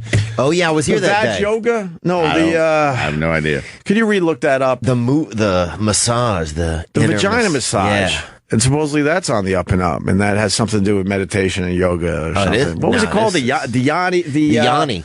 Was it the Yanni? Yeah. YONI? Yeah. It's starting to come back to me now. The Yanni massage. It was in the papers. Yeah, Yanni massage therapy. Instructions to give a Yanni. Look at those pictures that come up if you want to have a... Ooh. Wow, what the fuck? That looks clean, bro. I want one. No, it's just right. It's a Man, does the oil make the body look that much better or what? It does. It does. Everyone is in agreement with that. Shiny. Put Yanni, YONI massage into the Google, and you're gonna Hillary needs a you're gonna Yanni. be all right. Take the shower curtain down and get out the baby oil. Right. Okay, let's do this. The wheels fell off a little bit with those weird calls, but that's okay. Yeah, that guy's such a And then the guy's muppet. mad that I don't really truly know him. I know him slightly. I have heard the name. I'm not going to sit here and... Peace. What do you say at the end? Peace. You're right. No, totally. Believe it or not, the older I get, I kind of try to stay away from all that fucking drama. Oh, yeah. I mean, that was just such a weird... I sort of know your name if you need to know that, but I don't really know much about you, okay? Theo Von, what do you got, buddy? What do I got? I'm going to be in Naples, Florida, this Thursday through Sunday. And then I'll be here in Gotham in New York City, September 2nd and 3rd, Gotham Comedy Club. And then I'll be, April 14th through 17th in Addison, Texas at the Addison Improv. Do you have like a place to go for all your dates? Yep. TheoVon.com. Good. That's it. There you go. We really like this Theo Von. And of course, we love Vic Henley. Well, you can't go wrong with... See, I gave you a little extra there. That's nice, but Take a little extra. I'm with you on the Louisiana. You can't go wrong with the Southern Boy. What do you got, Vic? I got a comedy off Broadway in Lexington, Kentucky, the 3rd through the 6th of August. Okay, and we got new videos, right, Paul? We got D.L. Hughley's appearance talking about there it is, good. Talking about Black Lives Matter and cops and poverty. It was a decent discussion, and he got on the phone with a cop, so it wasn't like what you think it would have been, where it was just one-sided. It certainly wasn't. And we posted the video over the weekend. What else did we post? Oh, we posted the dude John Taffer. John from Bar Taffer Rescue. came in here and just beat the shit out of us for like a quick couple minutes, putting his fingers in Kevin Brennan's food, his club sandwich. Oh, there's nothing better than Brennan being mad about anything. I'm working on that one. It's absolutely amazing. You got to go orgasmic meditation, bro. Paul is working on putting the highlights together of Kevin Brennan and Lenny Marcus. Crazy. Being So a bickering married So couple. it's actually, yes, no. So we're putting the 2 days together. They did last Thursday and Friday. It was good shit, and we're gonna put a video out for that. All right, and go to our Twitter for all the videos we talked about this morning, so you get the visuals. All right, and I keep babbling. I'm sorry, but we also made the header on the show's account, and I'm going to do it on my Twitter account, Opie Radio, of Theo Von with Darryl Strawberry after that story you told, and you are definitely grinding a little bit, my friend. I'm just so glad it's not me today, man. Because I remember taking that picture, and I don't remember you like in mid sentence when the photo was taken. So it's definitely you grinding out a few extra. That was miserable, bro. You were fine though. I mean, I appreciate you that you reached out to me, but I had no issue with your appearance. I thought it was good. Well, man. I just missed out on the good opportunity. Like I wanted to, ask Daryl things, or then Funches came in and they were talking to that rednecky guy from that super redneck, and I wanted to talk about it, but I couldn't even speak. I didn't know what to say. Oh, you were in for Funches first.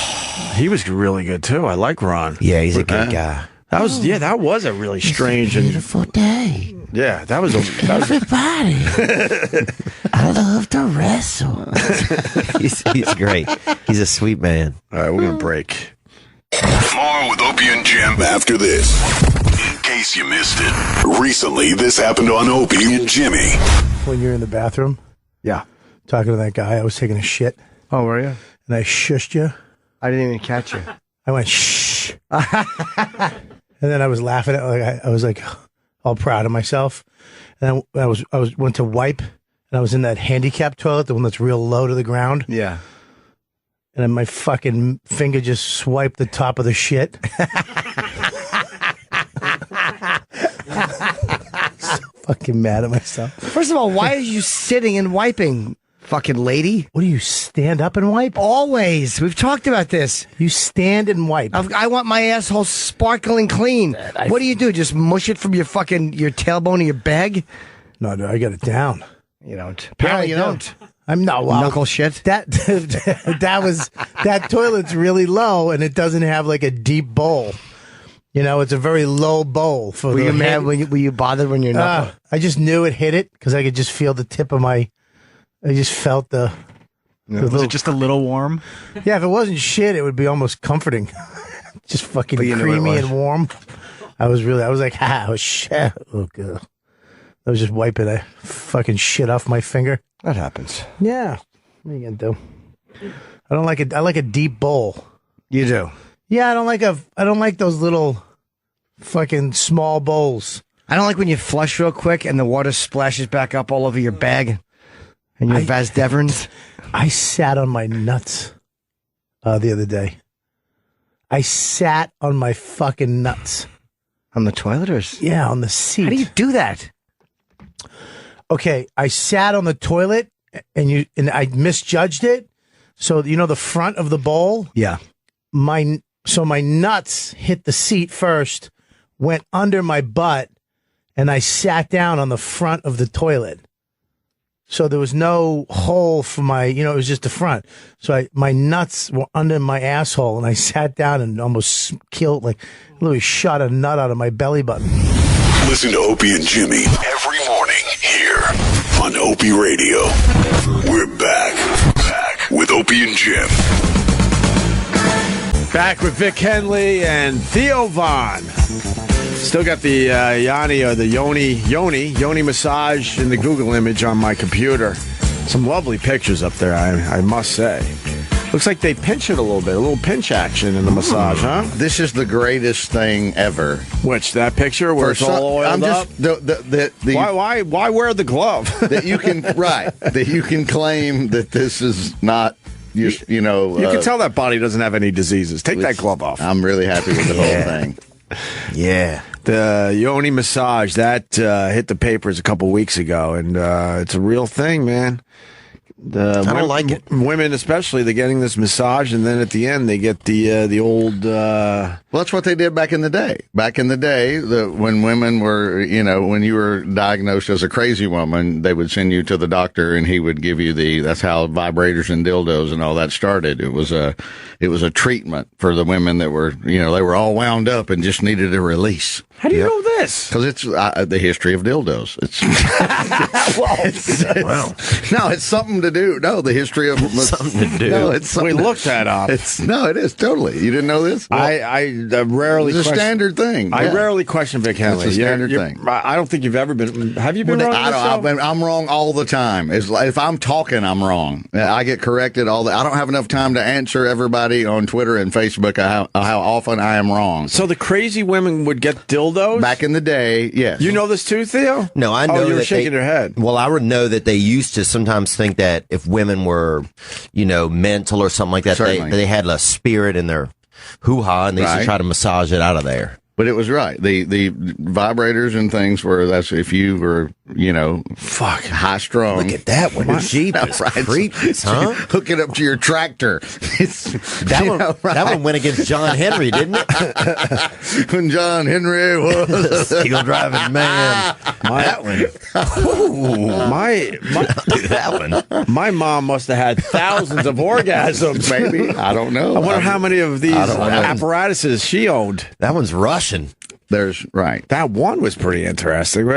Tweet this link out to the people there, Paul. Every single one of them are the manipulator from 1891. Oh, that was which one? That one? If your wife is acting uppity, then you got to bring her down. You got to bring her down to size. Take her down to see Doc Wilson. They didn't believe he's going to make everything better. They didn't believe in girth back then for their. I know. Look at that. Vibrators and dildos. I've seen a schnauzer with that thing. That looks like a dog's dick. Jeepers, huh?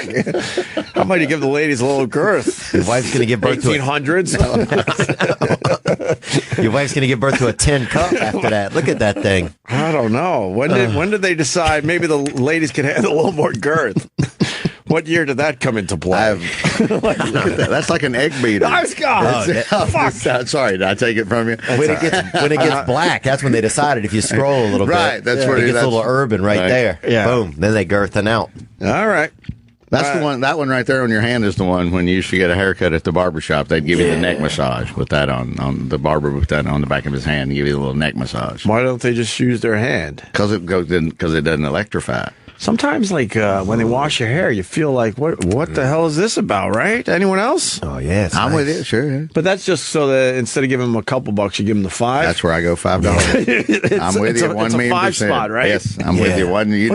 Aren't you laying back going, wait a minute, something's going on here, right? I like it. I like it, too. Yeah, no, I'm right. Yes, but I do consider that, and then at the same time, I just go with it and then go $5, like you said. I brought this up on Twitter. I don't know if I brought it up on the air. If I did, I apologize to the regulars. But I went to the bank. I still do old school banking. Mm-hmm. Not for everything, but some old school banking. Right. the cashing of the checks and when you get some of those things. But I go in there more than I probably should with the online banking. And at my bank, 9 out of 10 times the teller is sitting low, you're standing, and the cleavage is ridiculous. So on Twitter I said they're doing that on purpose, right? Hopefully. And you're trying not to look, but there's nowhere else to look. You're right up against the glass. She's looking at your numbers on the computer, and it's just ridiculous cleavage. Yeah. That's on purpose. I mean, I think it is. I think these women are trying to. You think just specifically at banks are trying to do that? Well, I mean, that's when I notice it the most because you're standing, they're sitting, they're over a computer, they're even leaning forward a little bit, and you're like, then you feel like a creep because you're trying not to stare, but there's nowhere else to really look because you're both studying the numbers technically. She's like, because you're basically saying, well, what is that saying? Say hello is what it's saying. And I'm looking around for anyone to go, yeah, they do that on purpose. I just needed someone to tell me, yeah, they do that on purpose, and this is the reason. But I don't know what the reason would be. Maybe to get you to come inside, because sometimes there's an extra charge if you come inside, as opposed to doing it at the ATM. So you might be paying $2 to look at those. Oh, okay, and that adds up after a while. Yeah, I would absolutely go back into the bank after that experience. That's good customer service. Yeah, that really is. Yeah, man. But no one's acknowledging it. I'm looking around like just one person acknowledged that this is crazy, right? You can't acknowledge it anymore. Then you're a criminal. You're a pet. You're a creep. I walked off stage at the gig the other night, and there was one lady that just had massive, fabulous rack, and she had on a super low cut sundress. And then the chairman of the company, he looked at me, he was like, "Oh, I ordered that for you." And I'm like, "Okay, thank you." Then thank you. I ordered that for you. In the old Texas hillbilly way, he's like, I wasn't sure if you didn't need some cleavage today, so I ordered that for you. And what was her deal? She was just, she was just there. Hot chick with the trucker, right? Exactly. Yeah. I didn't forget Theo Von. So right before break, I didn't want to rush through it. It's a orgasm meditation thing. Where do you find this stuff? Are you just constantly Googling weird shit? No, I was just looking for a little bit more peace of mind. And this lady came on our podcast actually, and she was telling me about it, and I was kind of flirting with her. This lady, E.G. Daily, she was in Pee-wee's Big Adventure. Remember, she was the girl.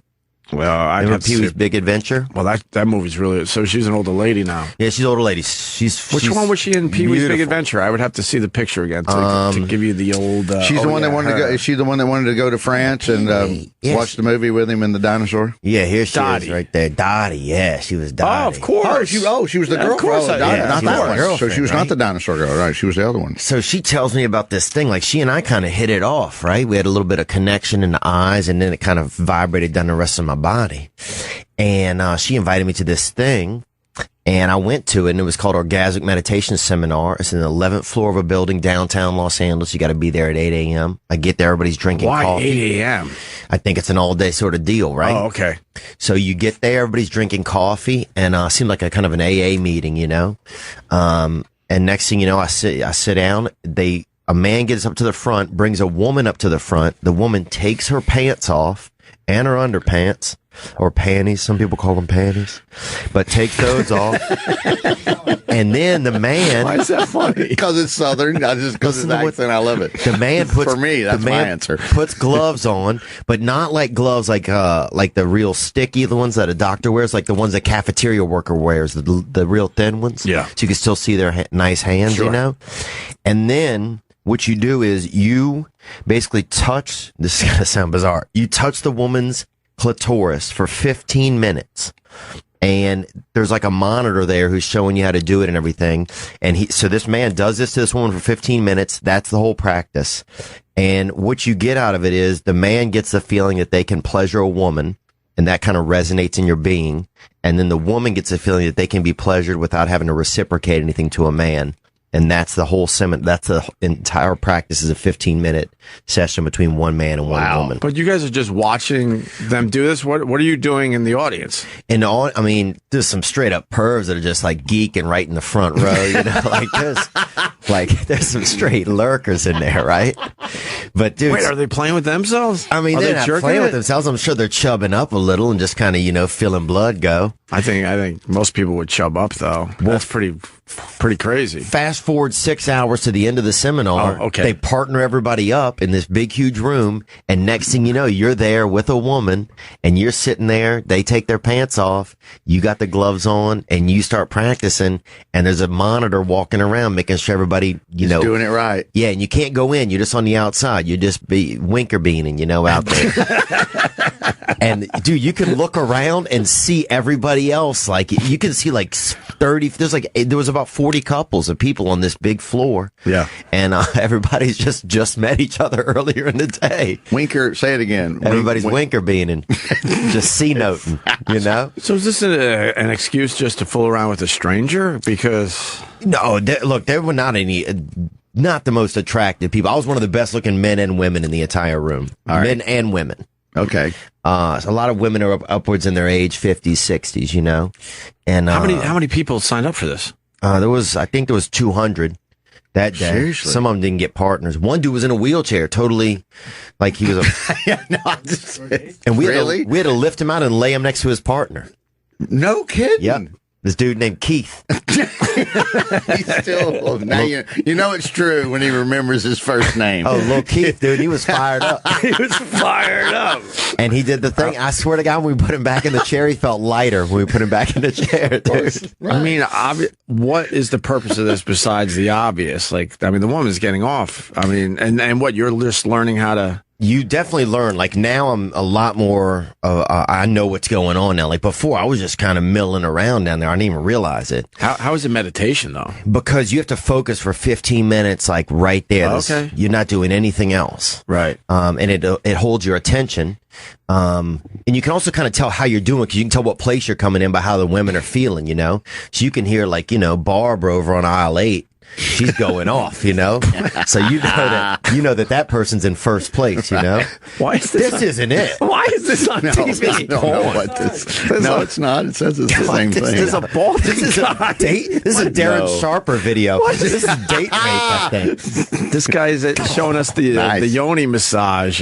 He's balding. She's on the older side. She's balding with a huge rack. Anyway, Darren Sharper. But then you meet up. You meet up, and now I'm in the group, and you can meet up with people constantly. There's message boards, and you meet up. Met up with a woman 2 days ago up on 77th Street, 72nd, and Upper East Side. Yeah, and you meet up. You go over to their place, or they come to yours. You sit down, 15-minute seminar, winker beaning, and you're out. Wow, that's it. Does she do anything to you? Nope, nothing. That's what he says. Part of it. Some of them try to get you to mill around a little bit. I kind of feel that, but I'm out.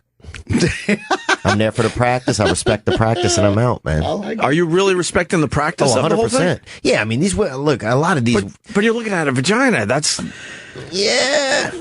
It's hit or miss. I mean, it's sexual. Certainly. It's sexual, but it's not a lot of these. I'm not attracted to a lot of these women. Well, when you went to the seminar back in L.A. with the 200 in the room, were the women starting to, orgasm? Oh, yeah. They're not. They're screaming? They're screaming, yeah. Oh, wow. That's how you can tell how you're doing. You can tell what place you're coming in, because they're setting it off around the room. This is like Sting and his wife. This is some of that Did they do tantric that? stuff. Oh, they were there in that tantric. There's some sort of long, involved, orgasmic, crazy came out, thing. They have sex for 20 hours. Something like that. That's ridiculous. I don't know what it was. That's stupid. That's just edging. He's just edging along. It's bragging. You can't last for 20 straight. Right. They're slowing way down for a little while, and then we'll pick it back up for a little bit. Then we'll slow it way down again. Wait, I want to ask more questions about this. Yeah, it's a real practice, man. It's a lot of people are in it. So it all just started because she was on your podcast, which I hear is a very good podcast, by the way. Yeah, we got some good. We just had Farrah Abraham on. Did you guys have her in, that teen mom girl? Yeah, she's nuts. She's nuts. She's completely nuts. Was Was she cool to you? She was cool, but she was nuts. She's full of herself. Yeah, she is. She loves the attention, and she's very full of herself. Got some issues. Hot, though. She's hot, and she definitely gave us some good radio. But so then you go to the seminar. There's 200 people, and I would assume at least one guy was misbehaving. Oh, there's some dudes in there. I mean, there's this big brother. He's real tall, and I was like, "Why do you come to it?" Because I was curious why some people come. And the man's like, "Because I love to stroke pussy." That's what he told me. He really did. I would assume that would be the answer for most of the guys going there. But a lot of this pussy, it ain't like cool pussy you're seeing on the internet. It's like, more established kind of veteran pussy. Whatever, good for them. Yeah. Yeah. I respect it. That's what I'm saying. Yeah. And it's growing some facial hair. Oh, yeah. Going a little gray because it's wiser. Got grandkids. It lost a couple fights. Not right. It lost a couple fights. That's right. 15 rounders. Went the distance. Didn't win. Technical decision. Not even knockout. Yeah. Some Chuck Webner pussy. I know Vic would Some appreciate Max that. Bear. Yeah, there you Exactly. go. Senior. Max Bear Senior. Yes. And now you just search it out on your own. Well, now I'm in the OM. It's called OM, Orgasmic Meditation. Now I'm in the group, and so now you can meet up. There's a meetup here once a week. There's a big meetup, and then you can go meet up casually throughout the week. And it's a real meditation because you walk out of there like there was one day I got 2 gals off up in Venice and out in California, and I leave out of there, man, guns a blazing. Like I'm. Because then I look a woman in the eyes. I already got 2 broads off in Venice. I'm not putting any pressure on her. Didn't even have a boner. Yeah. Nothing. So then I carry that in me. Like, you know what I'm saying? But don't you have like blue balls? Aren't you feeling like I got to get off now? No. See, I thought that's where he went. I'm confused by this a little bit. Well, I mean, I understand it to a point how that would be like pretty fucking cool to do and check out. But then at some point, I'm thinking you got to worry about yourself too. Yeah, I mean, none of these ladies are going, look, all right, officially practice is over now. I just want to fuck your brains out. I think there's a gal that's been kind of inkling towards that. We're like, all right, let's separate the two. The practice was wonderful, but now let's get some. Yeah, let me make a little lemonade. I'm being completely serious. Yeah, no, me too. And I wouldn't do that though. Like because they're not my type. A lot of them aren't my type. I haven't met a girl. If I was really attracted to one of them, yes, I would probably stay and consider doing sex. Because a lot of people take their yoga and meditation very seriously. So I could see where there's an obvious line. Like, look, you are here just to do this 15-minute. I don't know. Yeah, there's a timer. Clit gymnastics. I have, right. Yeah, and then you're out the door. Is that it right there? Is that a picture of it? Yep, there's a group. You talk a little bit. What do you talk about? You just talk about your feelings and stuff. You do. I got to get you to go. I don't. Would your girlfriend let you go, Vic? Oh, no, probably not. I would assume no, but I could go as an observer. Yeah, you can go as an observer, no, man. I'm totally down for that. Yeah. Will they allow me just to be a reporter? Right. Unbiased. I'm with 60 Minutes. Right. Today on Bloomberg. Right. I'll be in the back of the room. Yeah, man. They and the cops haven't shut this down yet. I just feel like it's some little backdoor thing. Somehow or another that this is. It's free. So, okay, that's another reason you can't get in trouble if it's free. It's been going on for a long time. It started here in New York, and then it's made its way around now. Right. But Travis is getting really excited. I can see through the window. Is he fired up? Travis, I've never seen him smile. He smiles once a week. What do you That's a lie. What do you think of this, Travis? It's weird. There's a lot of squirrely dudes in there. I will say that. Sure there are. See? That's why he's smiling. A lot of squirrely dudes and 55-year-old cooter running around in that deal. There's a lot of people. I do meditation these days, and a lot of people look at meditation like it's weird. So this, I would bet if we went to the phones, people would be like, "What the fuck." Well, yoga, there's nothing wrong with good, quiet yoga meditation, so I can totally understand how this would be that. But I don't. Do they explain how it's not cheating to maybe people that are a little worried about that in the room? Because I would think there's some married people in there. Yeah. I would think there'd be married people, and then does the instructor go, look, this is why we feel that this isn't cheating? Do they go through that? Yeah, because it's really an organized practice. It's like there's 13 minutes of like upward stroking on the clitoris or clitoris. And then there's like 2 minutes of like downward stroke, and like there's a whole plan. Really? So it's real technical. Shit. There's monitors right there. There's a dude watching you do it, making sure you do it right. As long as you have downward facing penis, everything's okay. It's a little hack, isn't it? I know. That was a little hack. I don't beat me to it. Well, I think it was hacky though. No, it's true. There's some people that are boned up in downward there. Stroking penis. There's some creeps in there that are boned up, but I'm not one of those guys. You know the ones that are boned up. You can see them. You can see them getting squirrely around the edges of their mouth, kind of leaking a little bit of saliva. You know. All right, that's the next question. Why didn't you get squirrely? Because I think most guys would get squirrely in that, where you'd be like, holy fuck, this is pretty hot. And then they're moaning all over the room? Yeah. They're setting off. One gal sprayed out pretty much halfway across the room. Oh, wow, really? Yeah. Just getting everyone soaked in the area. Oh, yeah, I'd hate to get hit by that. Putting out the candles.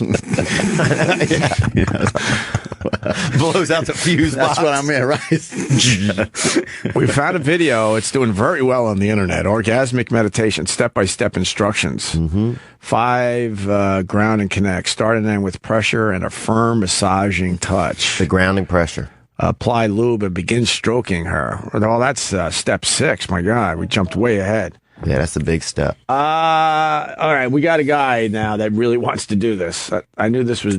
All right, let's say hi to Jake. Jake, good morning, buddy. Good morning. What's up, guys? Wow, you got that radio voice. Good morning, Jake. See, that's what everyone tells me. I think I'm in the wrong business. I'm in fucking retail. Ah, Jesus, dude. In the 70s, you would have fucking kicked ass. Right, Vic? Well, the boss job. Traffic's moving smoothly on the downtown connector. That's why I had to start talking, because my voice was a little weak for music radio. Well, Sam Roberts took the last professional broadcasting job, so I'm shit out of luck. Pretty much. Yeah. So I'm on my way to work and everything, and I came in like halfway through. This dude's talking about orgasmic meditation. What is this? Because I want to try this out on my wife. Well, you know what? I would do that on my wife. Yep. Hey, yeah, now we're on to something. Maybe I should have thought of that in the start of this. Basically, first of all, it's Theo Von, who comes in here with just great stories, and Theo, we're just getting to know him because something's going on in this guy's head that we'll finally get to. But he's always looking for some out of the ordinary experiences. He told a story about a cab driver and cocaine and hookers that you guys just listened to the replay. That one alone was crazy. But he found this orgasmic meditation group through someone that was on his podcast. And then he went to a seminar in L.A. where basically 200 people were in the room, and then they kind of pair up, and then he plays with a stranger's clit for 15 minutes, and that gives him some kind of peace in his own head. And he's trying to say it's not that sexual. What percentage of it is sexual to you, Theo? I would say right in the beginning when you get to see their vagina, that's pretty sexual. But then a lot of the vaginas aren't like my favorit kind. So no, they got the roast beef curtain. I mean, it gets a little dirty, little drama club, yeah. So you get a little nervous around some of it. And some of the women are very demanding. There's a couple of terms that they can use while you're doing it, so you have to kind of like be supportive. But some of them go outside of the terminology they're supposed to use and get a little bit aggressive. So it can get a little squirrely. But I think you and your wife can go do it. A lot of couples go in there and yeah, I mean, it's pretty, I think it's supposed to like renew your sex life and stuff. I don't have a wife, so I don't know anything about that. Oh, well, I mean, we haven't been married for very long. This just sounds like some fun shit. I do know her. She's not going to be trying to go to a fucking room with a bunch of other people to get off. She's going to think that's weird. I kind of think that's weird too, but I would assume if this lady's doing it right, that she won't care. That there would be a video that she sells. Well, look, man, I think that you and your wife, like, yeah, if you guys go together, it'll at least be a really, really unique experience. I mean, it's definitely pretty squirrely, bro. But if y'all are ever going to get really creepy and squirrely together, you got to start somewhere. Right. Fair enough. I think we'd have more fun people watching. Like you said, there's like some creepers out there. Oh, you will, starting to drool out of the corner of their mouth. We go ahead, what the fuck? You will. It'll be. You will never forget the experience, man. It's bizarre, and they have coffee too in the beginning. Oh, okay, yeah. And there's like donuts for everybody, you know. Right. Breaks down the little walls beforehand. No foods with crumbs. That's one of the rules. Oh yeah, they have like grapes and stuff. No food with no bread. All right, I'm not trying to be a smart ass, but do you like feed the other person grapes too, like all sensual like? I mean, it doesn't get like that, but you can see a lot of what other people are doing, and you can kind of see what you're doing, good and bad. Bro, I promise you'll learn some stuff in there. All right, fair enough. One last question. How does this differ than just like getting her off normally? Because It differs because you're learning technically, man. There's people in there who are like straight up clitoral senseis, bro. Like sommeliers of some straight up winker bean. And you're going to be able to learn from these guys, man. You know?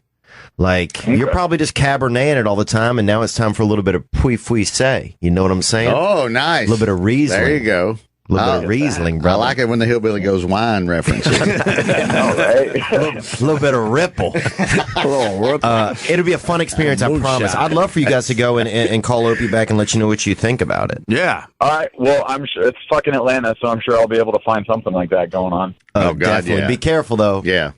It can get a little... Yeah, don't go in any stranger's house on Craigslist. Conyers, be careful in Tucker. It could be a little shady. Yeah, dude. Yeah.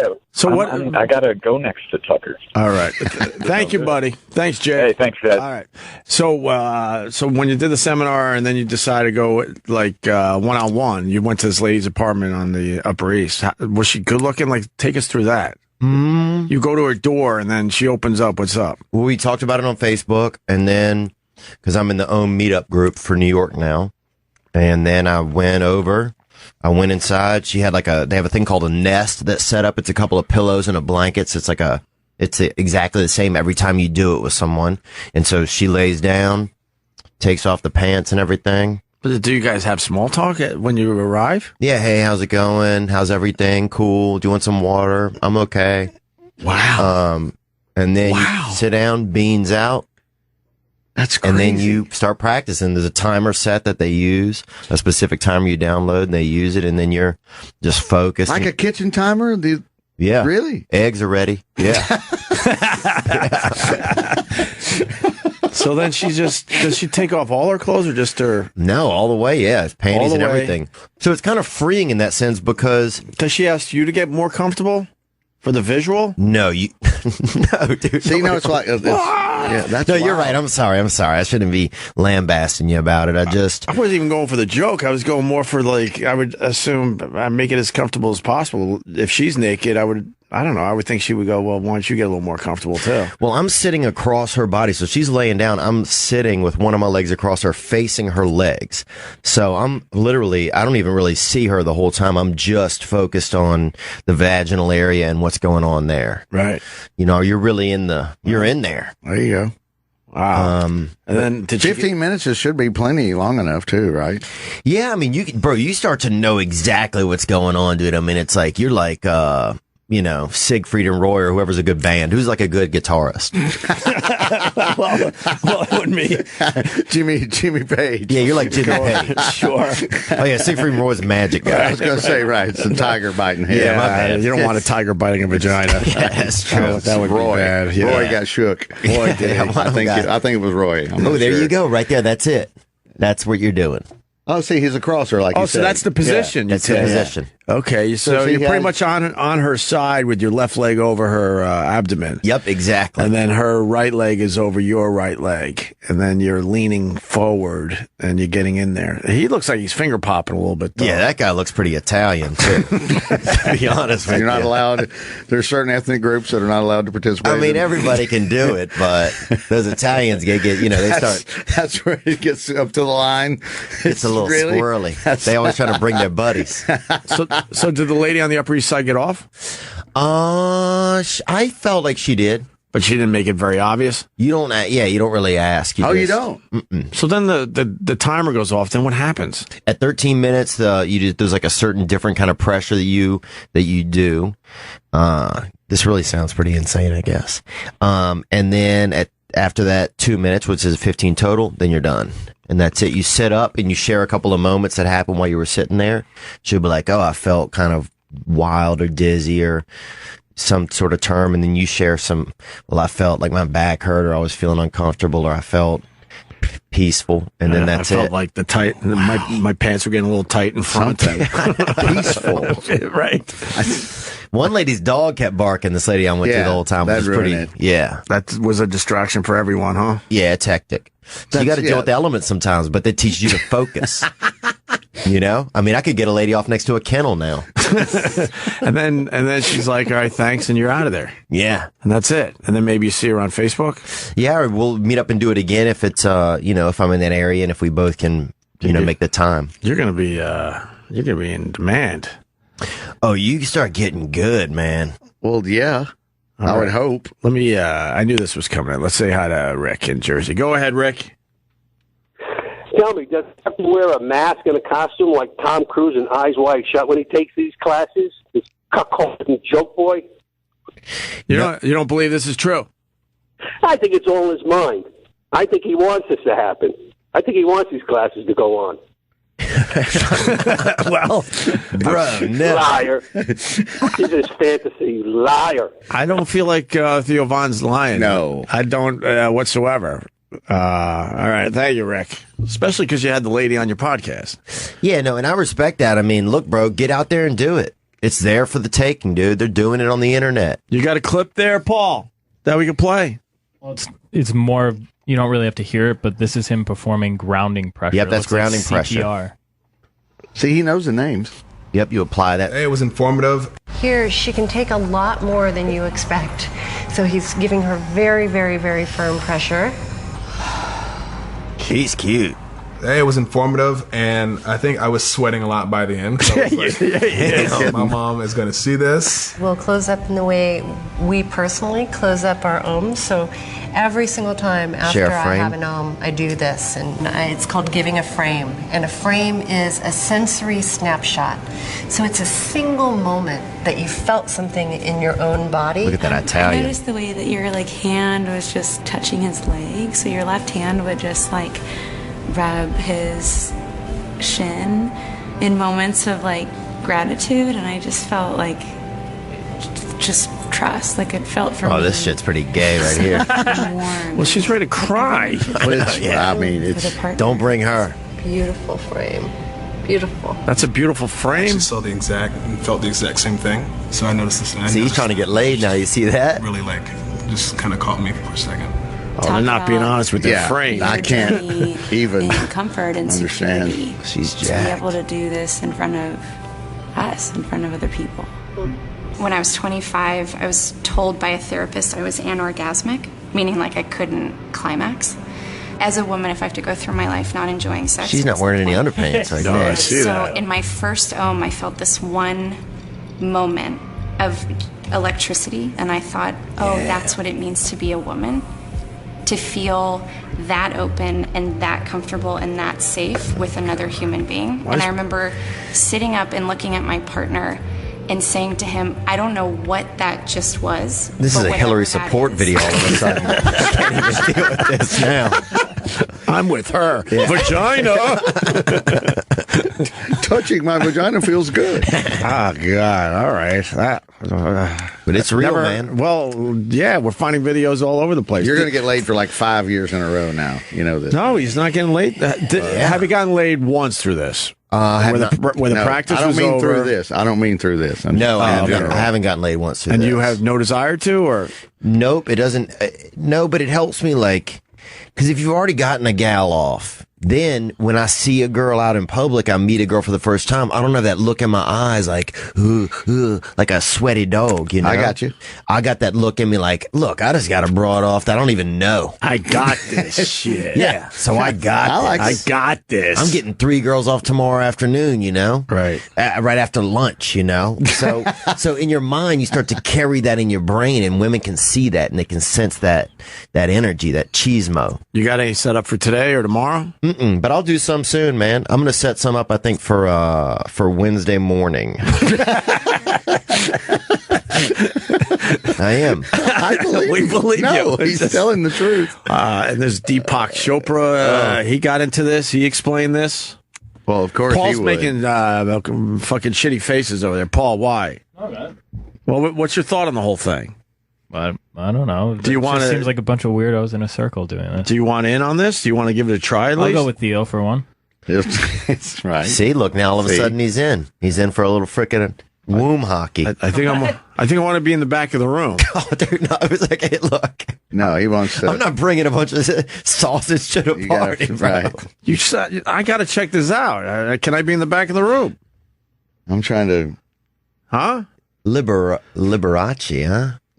Oh, I don't know. Theo Von talking about sex with women, is very strange. He uses very odd phrases and descriptions like Liberace. It's Basketball Jones. I like that guy. Yeah, he's all right. No, usually. he's a good dude. No, I like that guy. Yeah, I think I follow him. Yeah, all right. Well, there you go. Orgasmic meditation. Never heard of it before. But it goes with the whole yoni thing that we did talk about, the yoni massage. Seems very similar. They're calling it, which is pussy, I guess. They keep saying Y-O-N-I, yoni, but it's put your finger in the yoni, call the yoni to you, and this, that, and the other. But wow, that's part of the yoni? Yoni. I'll yoni with anybody now. That's a party move right there. Yeah. That was we used to call that the shaka. Oh, yeah. Right. that's a yoni move? That's Patrice. Oh, that's for holidays only right there. Oh, my God.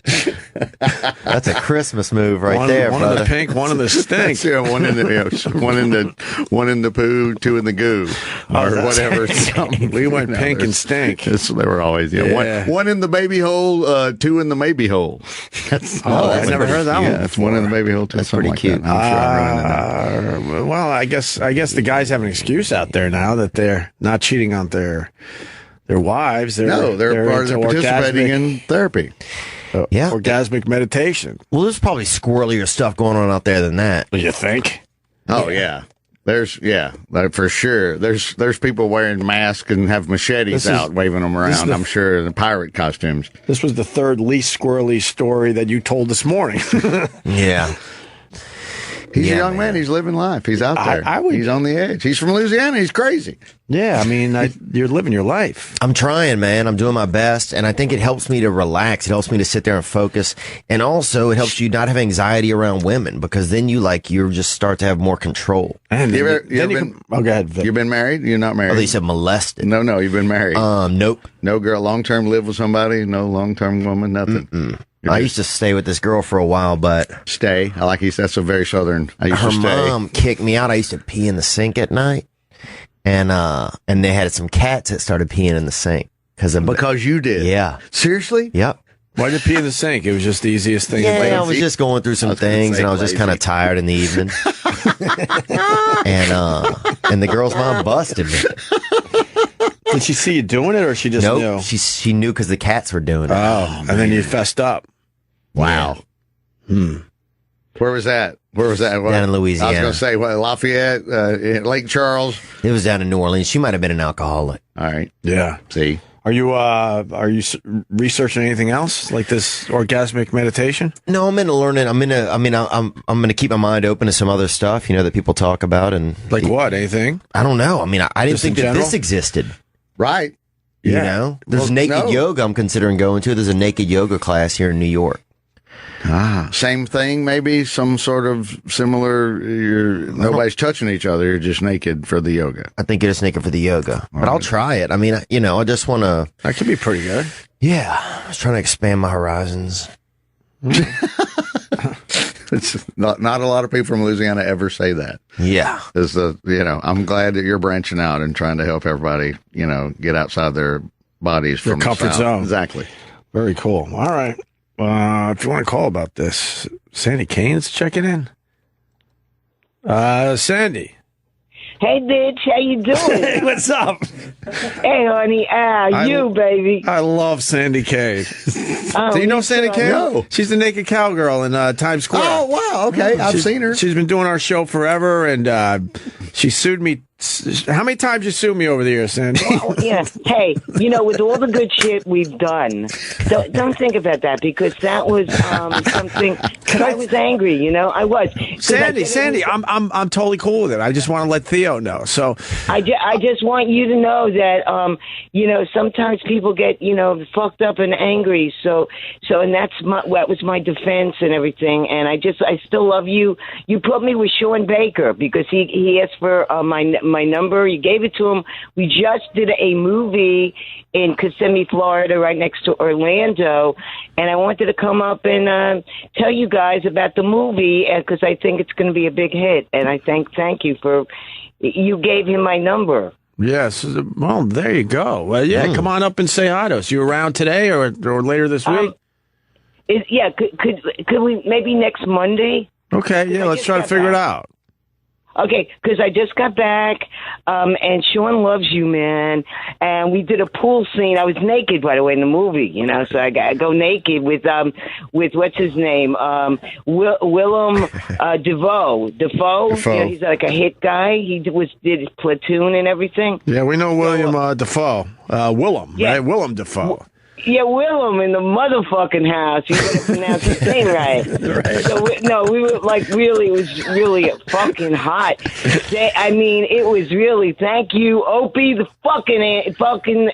We love you. Wow, you wanted to call me an asshole there, but now you got to adjust that. No, for a little while. not at all. No, I was going to say Anthony, but you're not with Anthony anymore. But both of you guys. I mean, I just wanted to come up and say hello. Okay. And because I meet all kinds of people, Opie fans from Times Square. She's in Times Square with her boobs out playing the guitar. She's beautiful. City's out.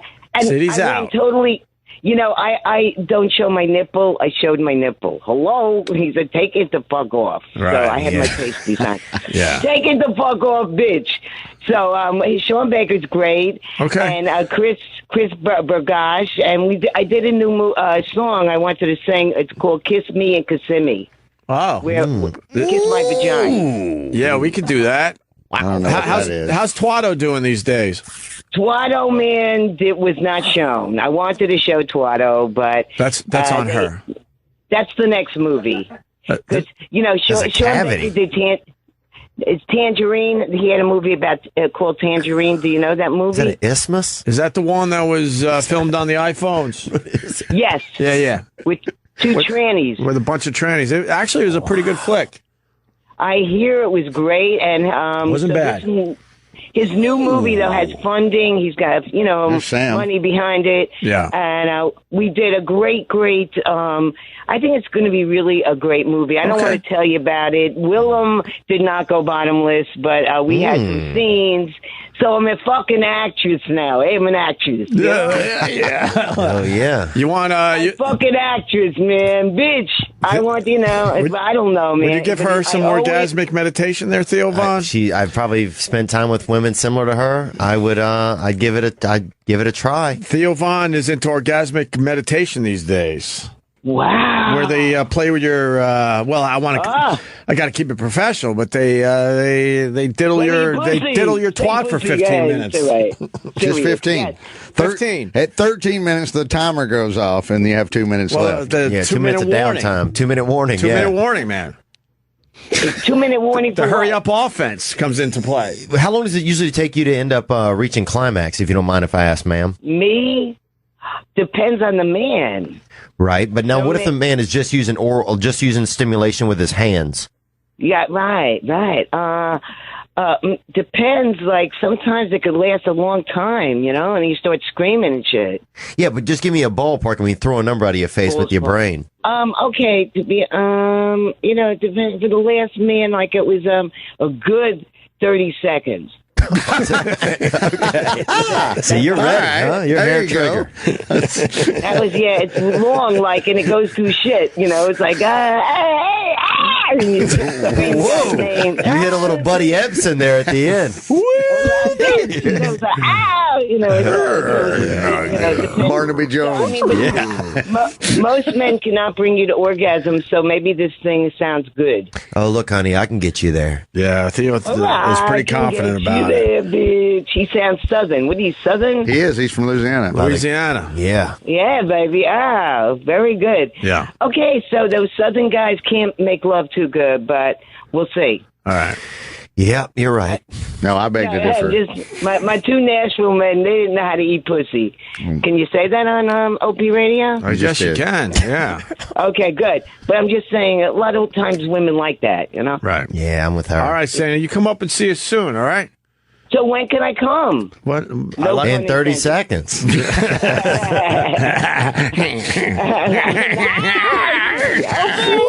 Okay. We go way back. We go back, man. Way back. I like go in the front, though. This, you want to fuck the back. Would you ever make love to Opie? In my mind, in my dreams. Yeah. I wet dreams, but that's about it. Yeah, there was a time we had chemistry, right, Sandy Kane? I still have chemistry.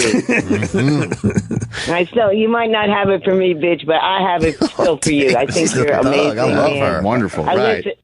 I listen in the morning to you, and I really get me up, and you get me up right now. All right. So anyway, fuck. But I'd like to come up and say hello in person. All right. How's that Times Square now that they cleaned that shit up and they're putting in zones? God, there's so much to She's say, one of those baby. Times Square performers where now they put you in the zones so they could keep an she's eye not on allowed. you. Really, you can't go. Yeah, she's part of that whole thing, right, Sandy Kane? Well, I don't do it, motherfucker, and I tell them, you just arrest me so I sue you, motherfuckers. So I tell the cops, fuck you, and they're probably listening right now because they always listen to you. But I think it's a stupid rule, and I don't do it. So let me go. So I haven't been there for a little while now because I've been away, but I just don't agree with that shit, and I don't do it. So they're afraid to do anything, the cops today. You know, the cops are afraid to do anything. So with de Blasio, that crook. So if he's listening. So a lot of us aren't doing it. A lot of us are, and then some of the people are. Of course, the naked cowboy is doing it perfectly. Yeah. All right. Why don't we'll get you in here soon, all right? Okay, so who's the producer now? Oh, I don't know.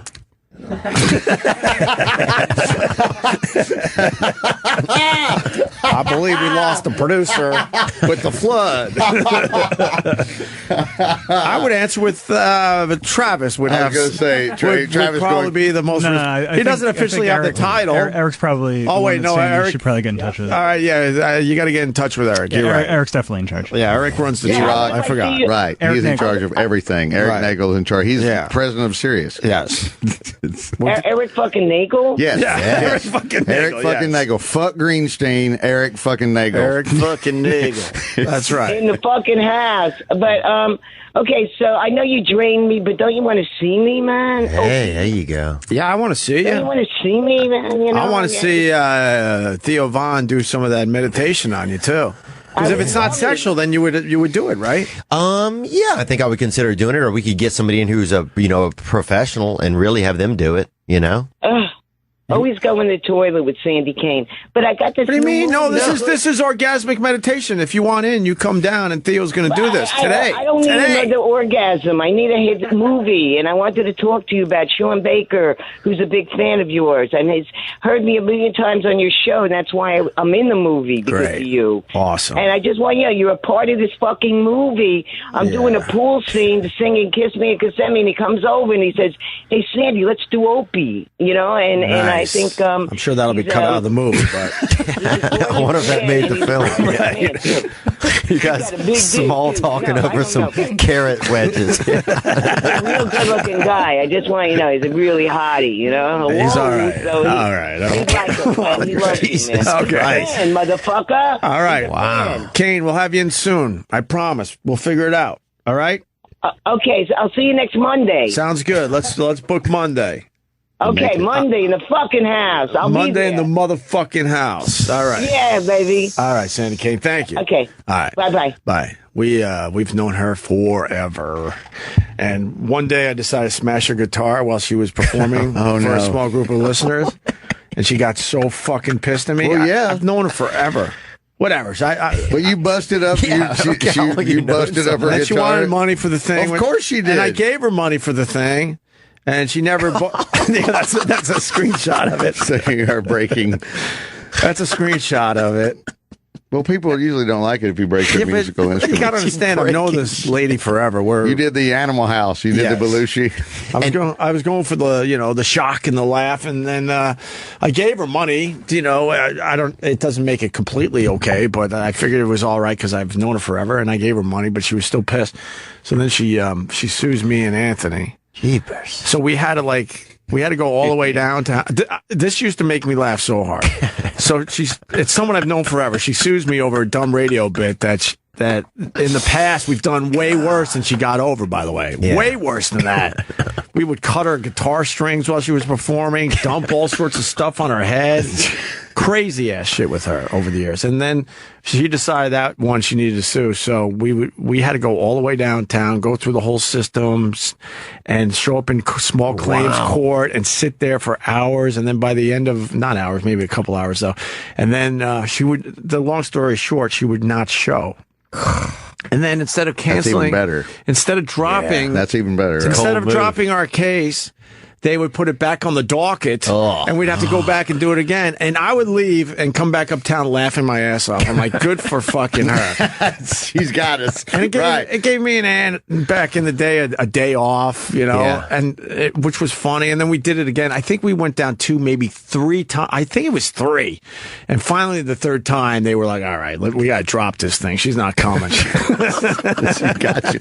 She's fucking punked you 3 times in a row. She'll be coming when I get a hold of her. Hey, good night, everybody. Hey. And she is a very smart lady, so I know that was part of her strategy. Yeah. She's like, look, if through small claims court, what am I going to get? Another couple $100 out of him? I know he paid me. Because I did. It was cash. There was no fucking receipt in the transaction. So in her head, she's like, I'll fuck these guys over and I'll make them go down to small claim court 2, possibly, I think it was 3 times. It's a beautiful idea. I like it. And every time leaving that court, I would just laugh. And I'd thank her because I'm a people watcher. Yeah. And going to small claims court and seeing what people haggle over is pretty fucking amazing, man. Yeah. That is entertaining as all. Recipe fights are my favorite.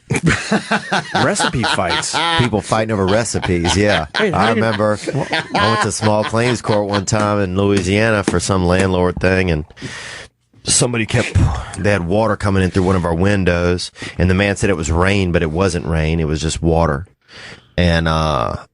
And they were fighting over a recipe, and there was like a bunch of people. Shit got escalated too. You don't put mayonnaise in your slaw. That's not slaw if it's got mayonnaise in it. I use oil and vinegar in my slaw. No, I use mayonnaise in my slaw. Yeah, you get into a whole barbecue. It was an oyster dressing recipe. Something, yes. Some famous recipe. And they were fighting over it. It was in small claims. No, that's a southern thing. That's a very rednecky. Yeah, you laughed pretty hard at that. No, it's a hillbilly thing. Fuck yeah. If you don't have anything else, you're not going to fucking take my food. There was a wig fight. A couple sisters suing each other over a wig. Everything was going on, dude. No, he's from Louisiana. There's nothing better. Yeah, we had a lot of landlord stuff, I remember. I don't remember anything that actually really stood out, but... Did you grow up in New Orleans? Is that where you grew up? I grew up out in the suburbs. Really? What, if Chalmette?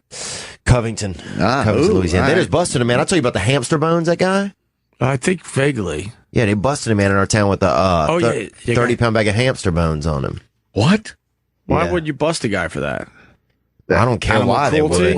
I'm glad they got him. But dude had 30 pounds of hamster bones in a pillowcase in his car. Jesus. They got him. Why? How'd they know to look for him in the first place? I have no idea. I guess a lot of hamps went missing and they caught him. Hamps. Who misses a hamp, though? They got him. Exactly. I mean, they're nice little pets, but when one's gone, you're like, let's go and get another one. Who actually misses a hamp? They're disposable. A lot of breeders around us, dude. I grew up in a kind of a hotbed for hamsters. Well, they certainly say the serial killers, they start with the animals, so... They might have stopped some real shit from happening. We had pet flying squirrels when I was a kid. I bet you we did. No, we did. We couldn't afford the hamster. We couldn't afford the hamster, so my brothers would go into the swamp and find them during breeding season and put them in the cage, and then they would wean them at 6 weeks, and then you'd set the mother back in the wild, and then we had the baby flying squirrels in our house. Wow. Right. In the house? In our house, running around like hamsters. Totally. We had, it's one of my, Mojo Nixon's favorite thing about me. He's like, the man had hand-trained flying squirrels in his house. And so when my brother's 7 years older than me, my middle brother, and when I was in the 10th grade, we had the same biology teacher. And the first day of class, she goes, do you remember when you had the flying squirrels? I'm like, of course I did. It was the greatest pet ever as a hillbilly. And she's like, your brother came in here one day and said, we're raising flying squirrels in our house. And I didn't believe him, and she's like, I told him I'd give him extra credit if he brought them in, and my brother brought the flying squirrels into school and did a show with them. He had them running around like a whole show. He had them. He could make them jump from hand to hand. He put food on his thing. No, it was a full-on thing. He was going to fail biology until he told her that I can do a show with some flying squirrels. Wow. And she didn't believe him. You're full of shit. And then he came to school with the flying squirrels and did the show and went from like an F to a C. Yeah. he got bumped 2-letter grades. Did they recognize you? Like, do they have recognition, or they didn't give a fuck? No, it was like hamsters. Yeah, they didn't care. No, they're rodents. Yeah, they're just rodents. And then you're sitting there like, why am I even bothering with this? Right. This thing doesn't It even was cool. give a fuck. You could play with them. It was fun to play with them, like having a pet mouse or a hamster. Or Vic comes in the door and a couple of them hit the air. Headed towards him. Landed on my shoulder. No, it wasn't that. And what about rabies and all? Well, they were weaned, and so they had never been in the wild. So and they you didn't were really totally let them fine. outside? No. My mom didn't like it at all because in her mind, rats were running around her house. Of course. she was right. Yeah, she couldn't stand it one bit. Yeah, she didn't like Where it were at they all. shit? In the cage. In the cage. No, you were able to train them to shit. Oh yeah, in the cage. They had a little. Christ. No, it's what happened? Nothing. It just seems messed up. I think it's pretty messed up. I thought it was cool. How did you get rid of them? What happened? Some incident happened. Where all right, enough. One of them got loose, and my mom couldn't find it for 2 or 3 days. And so, in her mind, a rat was loose in her house, and she's like, "As soon as we find this fucker, no more flying squirrels." Yeah. And he crawled inside the turntable. He had actually crawled inside. I was playing records in my brother's room, and he had somehow or another maneuvered himself in there. And I heard him in there squeaking, and we found him. And then that was it. As soon as we got that one out of the house, my mother's like, "No more fucking flying squirrels." Some Chuck Berry killed him. That was his demise. Maybelline. I was trying to come up with a good fucking Chuck Berry. Nadine. Maybelline. I know. I was Run, Rudolph. Johnny Be Good. Run. Yeah, you picked the perfect one. Nadine, honey, is that you? That's wild. Yeah, they got him. We used to try to raise the birds that would fall out of the nest. Oh, that's beautiful. We had a bird lady, and every once in a while we'd get one, and we would put it in a shoebox, and we thought we were doing good. Certainly. And you would start seeing the feathers developing, everything like, hey, we got this shit. And then fast forward one who gives a fuck morning, you're checking on your little birdie, and he's dead. Not there. But then we found a bird lady because it was happening enough, and she was one of these ladies that nursed them back to whatever where they could take care of themselves in the wild. Oh, creepy. But I remember I remember we had to do an eyedropper with white bread. You made it really moist, and that's how you fed them. There was a whole thing. We thought we were experts. We were experts for the first week or so, and we were able to keep them alive for about a week. Sounds romantic. Even. It sounds like a nice date where I'm from. A little bit of moist bread. You mush up that bread. That's all we knew. I don't know. Beautiful. It was one of the greatest Andy Griffith shows ever. It was when Opie, he had to raise the birds. He killed the bird's mom, and so he had to bring the birds in the house and raise the birds. It's a whole classic hillbilly Andy Griffith. Did he? Did they live? Oh, they all lived. They lived, and then I guess they can't kill the birds. Yeah, in the comedy show, no, they had to. No, he had to on the Andy Griffith show. I don't think they killed the birds. He had to let them go back into the wild. Right? Oh, exactly. Beautiful. He kills the bird accidentally, and then has to raise the baby. That's Robert Redford. Do you guys know that? No, it's not. It isn't. Ron Howard. I should know this. Jack Nicholson was on the Andy Griffith show. I don't know why I just got angry at that. Jack Nicholson. I apologize. I got angry. Yeah, Jack Nicholson did 2 Andy Griffith shows as 2 different characters. Really? Yes, young Jack Nicholson. Yeah. Oh, wow. Jesus. Yeah. He did 2 episodes as 2 different guys. Like I said, your polls are amazing. How the fuck did you know that? Because I love the Andy Griffith show. I know the answer is always because I love blah, blah, but I love things, but I can't remember stuff like that. Well, because Jack Nicholson is one of the greatest actors of all time. Did y'all ever have Michael Landon in here? No. Oh, God. I love Michael Landon. Why did you love Michael Landon? He's always my favorite. He's my favorite. From House on the Prairie? Little House on the Prairie. Little House on the Prairie. Bonanza? And, not Bonanza. Highway to Heaven. Highway to Heaven. What a show. If they had a road you could get to heaven, I was like, I'm bypassing the church, baby. I found a way in. Going right to the source. Oh, yeah. I'm taking that 2-lane. Oh, look at him. Yeah, and the other guy, Victor, what's his name? Victor French. That was his name, right? It was Victor French. Nice pull, Theo. He passed away as well. Well, they were buddies, man. Victor, I haven't seen this in a long time. Beautiful fella, too. Look at him. He would have been into the orgasmic meditation. You got to think. Yeah, I heard he was a good man. I heard he was definitely he liked the ladies. He smoked cigarettes, too. He's a cigarette smoker. Michael Landon? Yeah. Did he? I thought he was one of the. Wasn't he like? Was he a bad dad? And was he the opposite of what he was supposed to be on Little House on the Prairie? He's got a son. I know that's a homosexual fella. That's all I really know. All right, a homosexual fella. It's off somewhere in a Tennessee Williams play. It's a glass menagerie. He's a good guy though. I hear he's a tender gentleman. Yeah. All right, we should break. Beautiful hair. We got Eric Andre coming in today. Oh, yeah. Yes. He's a force. He's all right, man. He's promoting the Eric and Andre Show Season 4 premiere on Adult Swim this Friday at 11:59. I love some Adult Swim, man. Fucking Squidbillies is one of the funniest goddamn things. Have you ever seen Squidbillies? That thing's amazing. It's fucking hilarious. I know. It's crazy good. What is it about? It's a cartoon. They're redneck squids. I don't know how to say it other than that, but Squidbillies. It's absolutely fucking hilarious. You would like it, actually. Yes, right? Travis is looking at me. Yeah, it's You've checked out Squidbillies, Travis? He's going to. No. Oh, okay. I thought you. But it looks good. Like I like Adult Swim stuff. No, I don't always watch it, but yeah, I'm sure. Oh, this looks fucking great. Oh, the main guy, his name's Early. First of all, I just love the fact that your name's Early. His first name that's what he goes by. Look at the hat. I know. I love. I heart cock. In huge cock letters, and then fighting is in very small letters. It's good people. No, it's really wonderful. Squidbillies. Thank you. Fucking hilarious. I'm definitely gonna check this out. Booty hunter. Yeah, that's what it is. It's so good. Booty. It's so good. That's orgasmic meditation hat right there. I hear you. Theo Von playing Gotham first couple days in September. What days? September 2nd and 3rd. Get your tickets. Labor Day weekend, right? Is or that? no? Is it maybe? I'm not even sure. All right. We'll get you in when that date gets closer, too, to make sure. But, God, you got to see Theo Von. He's wonderful on the show, and his comedy's really good. I'm going to worm my way onto that show. I told him earlier. Yeah, I'll do that, Vic. I'll bring it up today. I put it on my list of things to do. Go down there and bother him, possibly. And Vic Henley? Comedy Off-Broadway, Lexington, Kentucky, August 3 through 6. Are you hitting the road a little bit more? A little bit more, yeah. I got some private things that it doesn't matter. So, but yeah, I'm going to be in and out for about 5 or 6 weeks. A little bit. Okay. Yeah.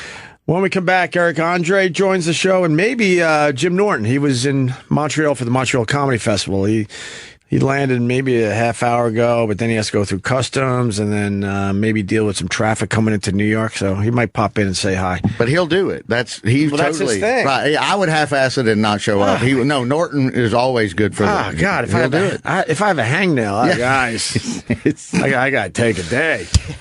No, and Norton will come from the moon. No, he will come from the moon to get here. He'll come in here to do 20 minutes. He's a hero. Norton's a hero. He's a hero. Opie's a hero. Norton's a hero. And Vic is... No, I'm an idiot. Are you Snapchatting? Yeah.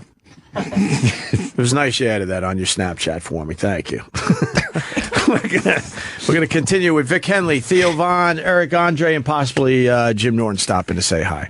Got Vic Henley and Theo Von today. Eric Andre on his way in. I think it's another 15, 20 minutes, actually. Okay. And maybe Jim Norton...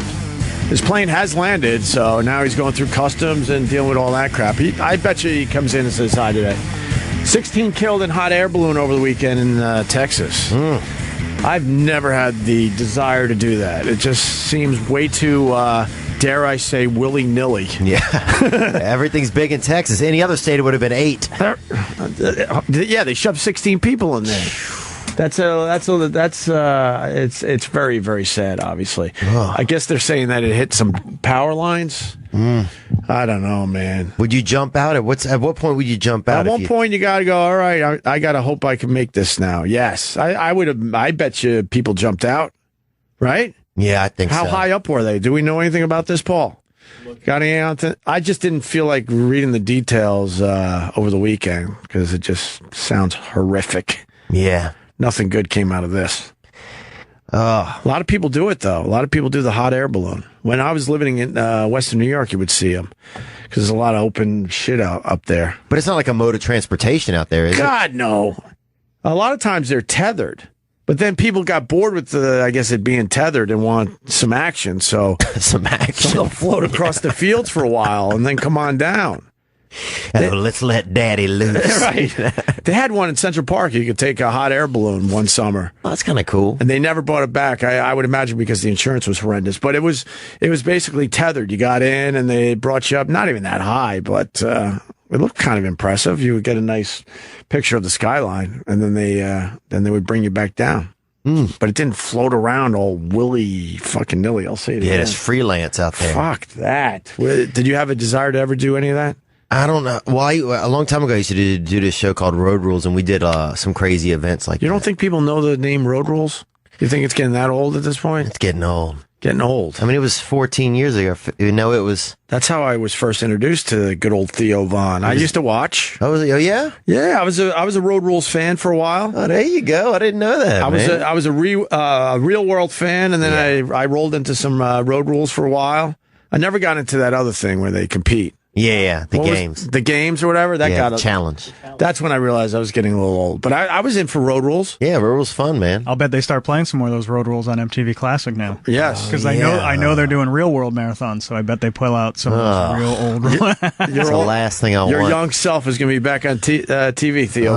Travis is right. Last thing I want. It's VH1 Classics. They're turning into today. Yeah, MTV2, MTV Classic, MTV Classic. Sorry, and they're just rerunning all the old shit. Beavis and Butthead, Daria. John Flux. So they're going to come back to Road Rules. Look at your face. You don't want to deal with that. The last thing I want. Why? Because, man, you go so long. It's just for the past. It's like I don't even really. You were all right on that show, what I remember. Yeah, but it's just, I'm just focused so much on comedy now that I'm just so, it's just not even part of my life. How many years ago was that? 99. What is it, 17 years? That's 17 years ago? Yeah. They got you as a kid, too, huh? Oh, I was a beautiful kid. The funny thing is, at the time, I didn't think I was a handsome kid, but I was okay looking. Where's the... Oh, my God. That's how I remember you. Brother. That's how I remember you. You haven't aged that much at all. Oh, yeah. You're doing all right now. So what were you saying? On Road Rules, they would do some of this stuff? We had one time they had 2 hot air balloons and had a plank between them. You had to walk from one to the other. Remember the episode. That's hilarious. I completely remember that. That's funny. But everyone was tied down pretty good. Well, yeah. But still, it was scary. Yeah, you were hooked to the thing by like a tether. You were hooked back to the thing. So if you fell, you would just swing and hang. But even that, your body's got to be like fucking... Oh, I was scared. My legs were shaking. Oh, you did it? Yeah. That I don't remember. How did it feel? It felt super scary. It was in Sedona, Arizona. I mean, I'd just been in a plane for the first time, so it was, it was all a lot of new stuff. Right. But the craziest thing we ever did, man, it's funny, I don't even think about this anymore. The craziest thing we ever did was we were in Africa or something. I don't know where we were. Maybe Africa, and they were shooting meat out of this industrial wood chipper. They were shooting cow carcasses out. I remember this. And about 70 yards away, you had those. Remember that show Double Dare with those clear helmets that they would wear, the buckets? You guys all wore the helmets. Yeah, all they wear the helmets. You had to catch bone fragments in this thing, right? From 70 yards. I mean, this thing could shoot them. Like in America, there's limits as to how far the chips can be shot. Yeah. But in Africa, dude, they could shoot those things to the moon. It was all the guts and the meat. It was everything. Everything. And then whoever could collect the most meat with their head bucket. One. I saw a girl take a ribeye off the cheek, and she's never been the same. Never been the same, dude. Every time I order the ribeye, I think about her. Did PETA get involved with that stunt? Now they wouldn't be able to do it. Oh God, you can't do half the shit on radio or TV that we used to get away with. That's incest used to be legal. Incest used to be legal, man, if you think about it. That one really bums you out. He's from Louisiana. Hey, dude, if you rearrange the letters of sister, it spells resist. I don't know. That's in your act, I'm sure. Nuh-uh. It is now, though. I like it that you are. This worked out fine. No, it's fine. I like it. There was a reason for that. There you go. We were talking about the air balloon thing. I guess that in general they're pretty safe unless you hit power lines. Oh, Vic Henley's been in some damn air balloons. Oh, hell yeah. Lots of times. You have been in Oh, yeah. I've never had it. Yeah. He's the flying squirrel wrangler. You don't think this dude's been in a freaking contraption? So, Albuquerque, New Mexico, and Des Moines, Iowa. I've been in 2 or 3. Yeah, Arizona. Yeah, I've been is in. Is it relaxing? It's totally fine. It's wonderful. Yeah. Is it scary in a weird way? No, not at all. If you don't mind heights, it's amazing. It's like Continental Airlines. It's just slow and easy and relaxing. Were you tethered, or they let you float around? No, we float around. We left. I've done both. The first time I did it, we went up and we were tethered, and we came back down, and then that happened 2 or 3 times. And then I was in Albuquerque. Which they have one one of the biggest ones. It's their thing. It's like our Santa Fe or one of the New Mexico cities. I was there for a corporate gig, and then they're like, "You're here for the hot air balloon time." How high up did you go? 10,000 feet. Wow, Victor. You went up 10,000 feet? That's as most. I think that's pretty you're much not the allowed to limit? go above that. Maybe I don't know. Again, somebody will totally correct me because I'm sure It's I'm just saying under something 2 wrong. miles. Jesus, Vic. 10,000. Well, 10,000 is your standard skydiving altitude. I believe something like that. Yeah, I don't like heights that much. Yeah, what were you It's doing really up cool. there? You just floating around. I'm smoking weed and hanging out with a bunch of stoners from New Mexico. I don't know. I was doing the Chuckle Hut, and they go, "Hey, you want to come do this for 2 hours?" Fuck yeah! Wow. But if one of the people in the basket is a fucking asshole, you can't get away from him. That's true. That's true. Right. I was with the other comics. I'm going to go over to this corner. I was with the New Mexico version of you. I was with. What is that good or bad? Well, I'm just saying. I was with the morning radio guy. That's and we were in the goddamn hot air balloon. That's how it all ended up. Don't you dare sell me with that voice ever again. I try to separate. It wasn't even a morning radio voice. I try to separate myself from those guys. It's good to see you. Hey, we're going to go out on a hot air balloon. That's right. Cats in the Cradle coming up next. That was like get the guy who guesses the weight at the fair voice. Yes. That's the voice you It's did. my standard announcer voice. Dude, wait. Oh, you guys weren't here when we were talking about the claw. Some guy. I was thinking redneck stuff. Sorry, my mind just went fucking wacky there. We can call Foxworthy. But for a second, I thought you were here. That's why. And maybe it's I not was even getting worth Theo it. coffee. We were talking about I actually was getting. We were talking about the claw. The claw game, and then people are sending me videos all over the place where you could beat those things. Oh yeah, how to cheat it? Oh yeah. You put it in maintenance mode. Right. No. And you would think in this day and age, maintenance mode would mean you would have to get a screwdriver out and push something inside the machine. But supposedly something pulls out near the coin slot. You got to turn it one way, and then it's in maintenance mode. And then this thing grabs the stuffed animals a lot tighter. Oh wow. And then another guy was showing me where there's some kind of weird pattern you got to do. Well, I know that, my girlfriend's daughter is 9 years old, and she is the master of the claw game. Really? When I met her, I've been with Nikki for 5 years, and one of the first things she's like, my daughter's always wins at the claw game. I'm like, no one wins the claw game. And yet, my daughter's good at that claw game. And she's amazing at it. Wow. The house is filled with, it's like, if we go to Dave and Buster's, they're like, Lola, and she'll just go over and win something. She's like on command. She's that good with the claw she game. explain it to you? I don't. She learned this trick, somehow. I don't know if she figured it out on her own. Fucking around with the machine? Yeah, it's on the maintenance thing. She somehow or another she knows how to do the maintenance and didn't trick. tell anybody, and just made everybody believe that she's the master of the claw game. There's a video someone sent me, and I thank you, and I would give you credit, but I don't have my shit open in front of me right now. But there's the video they sent that we could tweet out. I've Paul. seen Lola do this. Yeah. And you push and hold this thing, or you pull this thing out and twist it 90 degrees. Ooh, yeah, look at the grip on that. I opened my sock drawer 2 days ago, and there was a stuffed animal in my sock drawer from when their last visit to me, because they just won a bunch of shit, and one of them threw an extra stuffed animal in my sock drawer just so I would be surprised by it. This kid looked like he sewed the animal together years ago, dude. That's right. He came back to get it. That's right. Cambodia. He's from the factory in the Philippines. He's a bit Filipino-ish. The best part of this video, and at the end he gets caught and he changes his tune because he's cocky. I'm a YouTube fucking star with my video.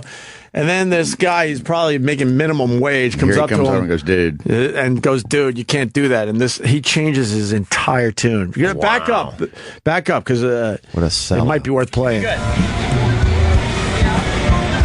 Back up a little more so you can hear how cocky he is, and then how he completely panics. Yeah, he's got a giant. Come here.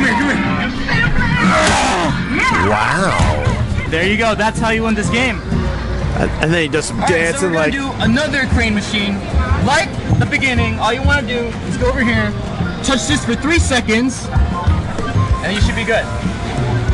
And here comes minimum wage guy. Excuse me, sir. Can you cut that off? We watching our cameras and we saw you showing people how to rig our games, stuff like that, and we really don't appreciate that here, so we want to make sure. I'm sorry. I didn't know. I'm sorry. He didn't know. I'm sorry. But before that, he's dancing. He's all cocky. He's master of the My arcade. video's going to get millions of views, and then he panics. And they took all his shit away. Oh, it does have millions of views. Good for him. 3.4 million views on this. We'll tweet it out to the people. I thought you were here. That's why I brought it up. No, I love the But crane. you have an angle on it. But, I know Lola's good at the crane. She's master of the And claw she's game. only good because she knows how She to. figured this out somehow and didn't tell her brothers like the best big Well, you sister can't. ever. No, not right. That's why you're the best big sister ever. My biggest brag coming up, I was extremely skinny, and I don't remember exactly who taught me this, or if, I feel like I fished around and figured this out myself.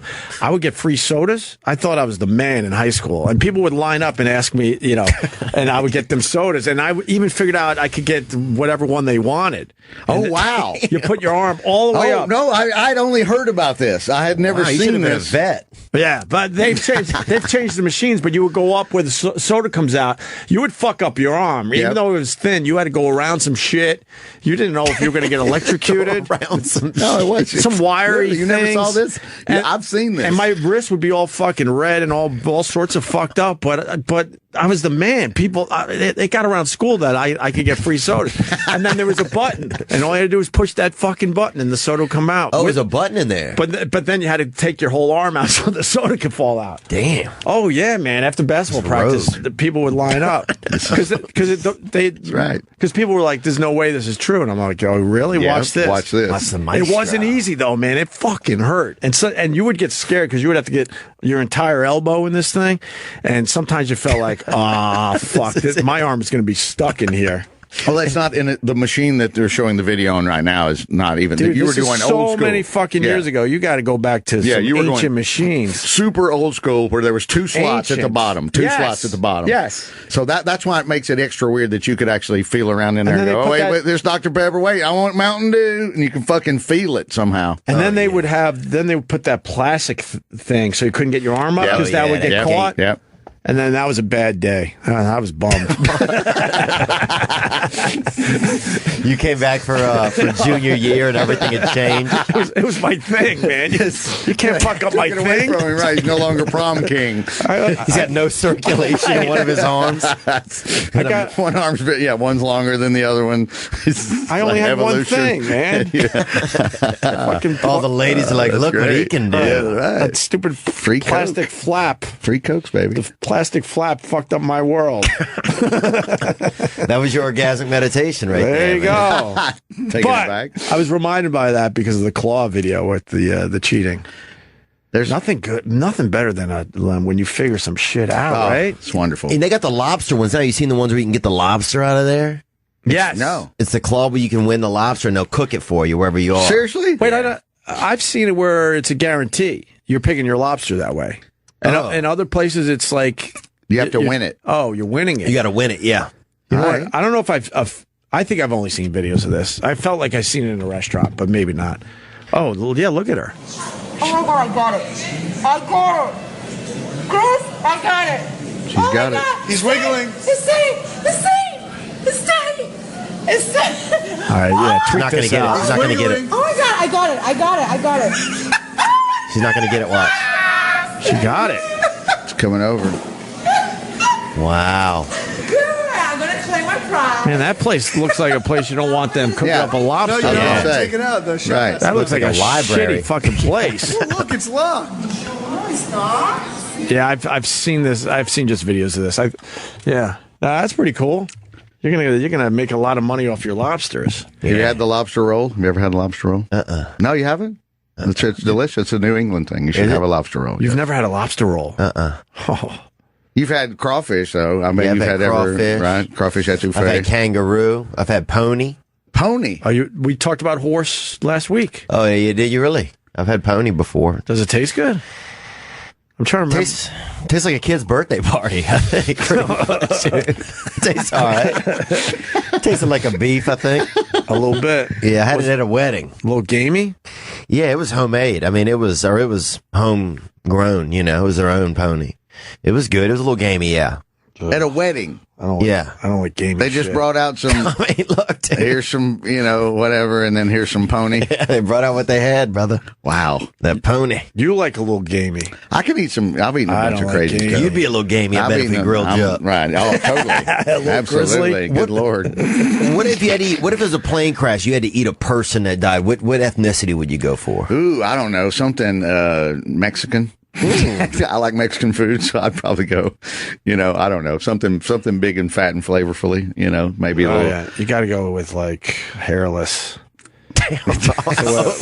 Opie's still thinking about it. No, man. Nothing from the 80s. Nothing from the 80s. I'm fucking hairless. Like, I go Vietnamese. I go Vietnamese in a heartbeat. Asian was my next choice. You got to find somebody with a lot less hair. Yeah. Jimmy. See? Yeah. There you go. With his luggage. I told you. Wow. I knew. Yes, I told you, Theo Von, that this man is in his focused. Airplane pants too. Yes. Look at him off the plane and into the studio. He's got his flying gear. My on. stupid travel gear. Yeah, we landed at 8:15. It took me this long to get here. Well, we figured because of the customs and everything else. No, you go through in Canada. This was just traffic. Oh wow! Oh wow! Really? Yeah. Oh yeah, you do go through in Canada. You go through in Montreal. You landed in LaGuardia, right? Yeah, it was awful. Can I have coffee, please? Jimmy needs coffee. I know I have only 40 minutes left. I can give you I'll go. That's get you dedication because I told these guys, man, if I have a hangnail, I'm calling in, calling out or whatever. And with Jimmy, if there's 20 minutes left, he's coming in. No, I knew it. And we still have Eric Andre. He's going to be in at 10 o'clock. So. Oh, okay. Yeah. Good. How was Montreal? It was great, man. It was really good. Yeah. The Carrie Fisher Gala last night. I saw that. I saw that on your Twitter. Yeah. What's the Carrie Fisher Gala? She hosted a live gala. Yeah. And she's funny, man. She's really honest, and she's just great. We've had her on. I saw her thing on HBO. They did her one woman thing that she did on really Broadway terrific. on HBO. Yeah, and she was wonderful in that. Yeah, that was really, very really good. entertaining. Yeah, totally. She was being walked afterward. Oh the Melania. Oh my God, it's so hot. Jimmy is punch drunk. Jimmy's tired. We haven't even gotten to that yet. We've just been babbling all morning. But yeah, there's nude photos of Melania Trump on our newspaper this morning. Wow. Some sort of dare I say almost girl on girl lesbian-ish pictures. They're definitely lesbian-ish. Yeah. Wow. Is that her too? It's artsy. It's very artsy. It's black and white, so it's artsy. It's not pervy. It's artsy. What? Is that her? Look at that. Yeah. These are old modeling pictures of her. I'd marry her. I didn't see these that are online. Jeez. Obviously, they couldn't put these in the paper, where she's oiled up and she's just covering up her hooch. The first lady, right there, brother. Oh, was it covered, Travis? I didn't pick up yesterday's paper. Was that yesterday? Oh, that's why that paper was sold out. Because Those came out first, and then the girl on girl ones came out this morning. I bought a rare paper yesterday when I was wandering around, and they only had the Daily News, and I was kind of wondering, like, that's weird because they usually have an equal stack. Because we don't give a fuck which paper, really. It's just garbage. Well, every 11-year-old's got this one right now. Well, they were sold out. The newsstand I went to was all Daily News, so I grabbed the Daily News. Looks like she's giving herself a yoni massage right there. The yoni. Do you think he's been in the yoni? You were miss this? No, not yoni. He's into the orgasmic. That's what it's called. It said yoni. Is it the same thing? Yeah. I thought it was also. Okay, I apologize. No. It's a club where you massage women, and it's kind of a meetup. It's like you would actually really dig it, I think. Yeah, I think the problem would be how they felt about me. It's a seminar. They show you what's going on in the front of the room, and then they pair off with strangers, and then he's been fooling around with women's clits. Yep. Oh. It's called a orgasmic meditation, and he's actually getting something out of it without the sexual release. Yep, you get that embodiment that you can get a woman off, and then you just leave. That's it. Oh, you don't trade numbers? Nuh-uh. I mean, you're part of a group, so you meet up. But it takes 15 minutes. You go in. It's a sit-down practice. You do the deal, and then you leave, and that's it. A timer goes off at 13 minutes to let you know you got 2 minutes Jimmy left. About this. Jimmy doesn't need. He doesn't need any more. I'm watching him get excited. I'll walk into that group with my luggage and my travel pants. And Jimmy's like, "Fuck you guys." He's walking in like Jim McMahon in there with a freaking bandana. Oh man, I wasn't going to tell Jimmy about this one. And then he went on the Upper East Side and he went into some lady's apartment and it was all on the up and up. She got naked, laid on her nest, learned a lot about this. And then he did his 15 minutes. Did you use that position? Yep, you use that position position showing on the video. You sit across their body and you... And then the timer goes off at 13 minutes to signify you only got 2 minutes left. And then 15 minutes is up and a few minutes later, he's out the door. Oh, my God, that's awesome. See? It's really good for you. But so you play with a pussy? Yep. We're just sanctioned. No, you don't. Sanctioned. You don't go inside. Oh, just the lips, just the clit, just the clitoris only. Yeah. At a certain point, you're barely even moving your finger. It's organized. Do you give them like sound effects, like when you're just touching the top of it? Do you go like Jimmy would be thrown out. We kind of needed that sound effect when we were discussing it an hour ago. It would have really pumped up the discussion. It just went to a whole other better level. But what about the extreme pressure? Are you doing that too? At the end, you put on the grounding pressure. So grounding. You have to really ground them down because you've already wound them up, and now you ground them down. It's a very soothing pressure. Are you moving your palm as you're grounding? No, just keep pushing, and if they want more pressure or not. You know what? And they always want more. Are they pushing back? No, they're just kind of laying there. This is so fucking weird. Right. Would the girls look like that though? You did it too, or the girls do not look like that. No, I didn't think they did. What do they look like? They look like our mothers. Oh, older. Yeah, they're adults in there, but you also learn a respect for women because like these women need attention and they need a little bit of caressing. You know, the pussy smell. There's some vibrant. Vibrant is how you describe that? There's some vibrant scents out there. Remember we were just talking about gaming? I have filled out one complaint form. They're complaint forms? Yeah. There are complaint forms. You tell us this? No, there's not. Yeah, well, nobody asked. They're really complaint forms? Yeah. Wait. Seriously? Yeah, because people, I mean, you're opening up you're with people's genitals. I got you. got to really monitor the care smells of their, you got to care. Yeah. Wow. Where's the complaint form? Online? There's a complaint. I don't know if there's a complaint form online. This one was in the classroom or in the studio. He did this in L.A. where he went into a room. There were 200 people. Wow. And then I did the weekly meetups where there's about 20 or 30 people. And one night you could hear two homeless people. It's right off of Lincoln Boulevard in L.A. You could hear two homeless people fist fighting right outside. Wow. And that's hard to stay. It's hard to stay focused on that while there's a couple of Muppets going at it outside. How many times did you do it? I've done it probably about 30 times. 25, 30, maybe 25 times. See? Did you lick any of them? Oh, no. Oh, man. No, he said it's been pretty much a one-way street. One woman started crying. One woman started crying at the end of it. For happiness. Happiness. Yeah. Oh, really? Yeah. Is that what you told yourself? I heard some anger in Jimmy's voice there. Oh, really? She's probably crying because of where her life is. Her husband's probably dead. Her kids have moved out, and she's got some young guy who hates her playing with her pussy on a fucking Afghan. That her mom did it for her. Yes. I'm just taking your joke. We needed that sound effect. You see what Draymond Green did over the weekend by accident? Star of the Golden State Warriors Snapchatted his dick. Yeah. Ooh. No. Really? Yeah. Was he trying to send it to a girl, like to a private? I believe so. Yeah, he fucked up. He fucked up. Team USA basketball players already joking about it, I guess. Team already joking about Draymond Green's Snapchat pic. He has it was a pretty good sizable piece. Well, I hope so in that profession. He did all right. Yeah, he's not going to live that down in the NBA if he's the tiny man. No, that's unacceptable. Yeah. They're just mocking him as USA basketball is practicing.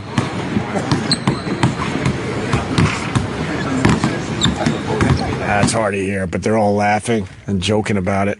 He fucked up, though. Oh, boy, did he. Show the picture, Paul. Jesus.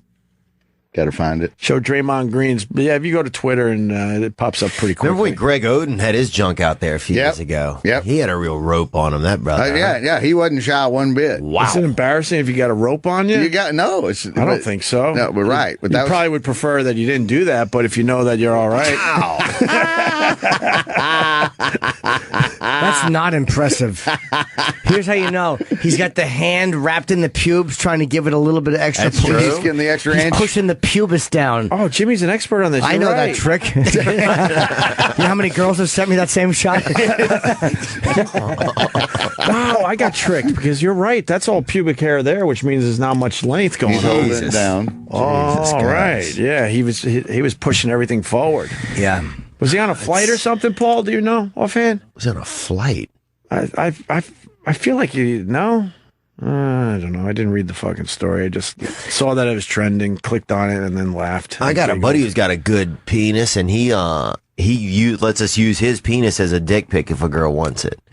My buddy Jason Tebow, he's a comedian. That's a real friend. He's stunt cock. He's a real friend. That's a real friend. That's a damn good friend. So you can hit him up. He's good. Yeah. Does he have different angles so none of the ladies are onto the fake pic? I've got 2 right now and that I've used. One girl asked for 1 more, so I do need another one from him. But but he's cool about it. He's got a good cock. Does yours sort of match up? Does yours sort of match up when you go see the lady after using the fake pic? I think enough. I think at that point, for some reason, they're not. I guess maybe it hasn't. You hadn't been called on it. Yeah, haven't been called on it yet. Right. Oh, that's nice. Does that mean you don't do all right in that area? No, I do fine. I just don't want to have my own penis out there. Gotcha. Really? So you're using a stunt penis. Yeah. That's That's the way to go. Yeah, Totally. I have an in opener. this day and I got age. an opener. Do you know who Blake Griffin is? Yeah. I didn't. Well, he was hosting the show. He hosted the private show. Yeah, yeah. And he was really a nice guy. And I walk in, I'm like, wow, what a tall comic. We were chatting for a while. I swear to God, I had He's no really idea who he was. tall. Yeah, he's been in all those commercials and jumped the Kia. They told me all about it. I had no idea he played ball. He jumped the IKEA during the slam dunk competition, right? Yep, a few years back. Yeah, that's him. Yeah, he played. I don't know who he plays for these Clippers. days. Yeah, he was with is the he still Clippers. on the Clippers? Still is, yes. Oh, Yeah. okay. Yeah, sure. I know who he is. Dude, I had no idea. I thought he was just an LA guy who's like a tall, good-looking comic, and he had his brother with him. So I'm like, I wondered if they did improv together. I'm not kidding. I had no idea he played ball. In Montreal. Yeah, there was a thing called the Secret Show, where there was no one announced, so I had no idea. And then someone said, "Oh yeah, Blake Griffin's hosting it." So that sounds like an LA comic name, Right. Yeah. Doesn't Blake Griffin sound like a good-looking improv comic? Yes. Yeah, they Totally. really. he's Madison funny. Avenue. He's very funny. I've met him a Really, couple really times. likes him. They used him in a lot of stuff. He was in Broad City. He was in Broad City. Yeah, he was in an episode of Broad City. I like that Broad City. I don't watch it a lot, but when I come upon it, I always check it out. Yeah, he looks like Seth Rogen a little bit. Yeah. And he was funny. He was very funny, yeah, man. The crowd really liked him. He seemed at ease doing it. He goes on Neil Brennan's, I think, podcast a lot. Like Neil knows him real well, so Okay. Yeah, sure. We know that guy. Rest of Montreal was good. yeah, it was nice. I just did a bunch of shows, you know, plowing through. Who else was on the Secret Show? I don't even know, Roy Wood Jr. and a couple other comics. I just did it and left. I was so tired. All right. Do you think this guy's going to die? There's no way. He did This is so good. Did he? Yeah, he did it yesterday or We're Saturday. talking about the skydiver. That's right there. He still has like help if something goes wrong. And then the rest of the skydiver, we're talking about the skydiver that jumped without a parachute and landed in a huge net. I don't know how they figured this shit out and figured out that it was going to work. Maybe they used dummies for a while. They did. They said. Have to. Oh, yeah. okay. And then he jumps out of the plane with no parachute. He's got guys around him just in case they could still save his ass big time. But then it gets to a point where the guy's like, okay, I got this. And the rest of the skydivers move all the fuck away. And then he free falls into the net. Oh my God! Can you imagine? Turns on his back. Right. Well, I think they were probably trying to guide him too. Like a couple guys, seems like they were trying to guide him to make sure he goes to the right area. Well, They said he hit it dead center. Yeah, you can move around a lot in the air if you know what you're doing. And those guys are there just making sure. And then they know, okay, from here you pretty much got it. And they want to make it more impressive. So those other guys just bail out of the area, out of the way. Looks like an ad for birth control, kind of a little bit when he hits that net. What's on their shoe? Why is there smoke on So their they could shoe? see him, so he could follow it. Yeah. The one dude was trailing smoke just for the visual, so you would know where they were. Why don't we have audio on this? Dude, that's amazing. I thought he was going to die. Like, there's no way they'll show it if he dies. Right.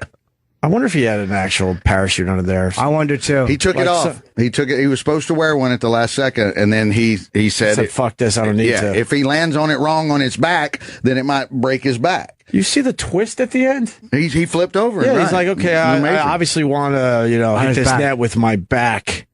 And then he does a quick twist right at the last second. He's got it together, this guy. No He's a shit. Luke Cam. What was this for? A commercial or something they were saying?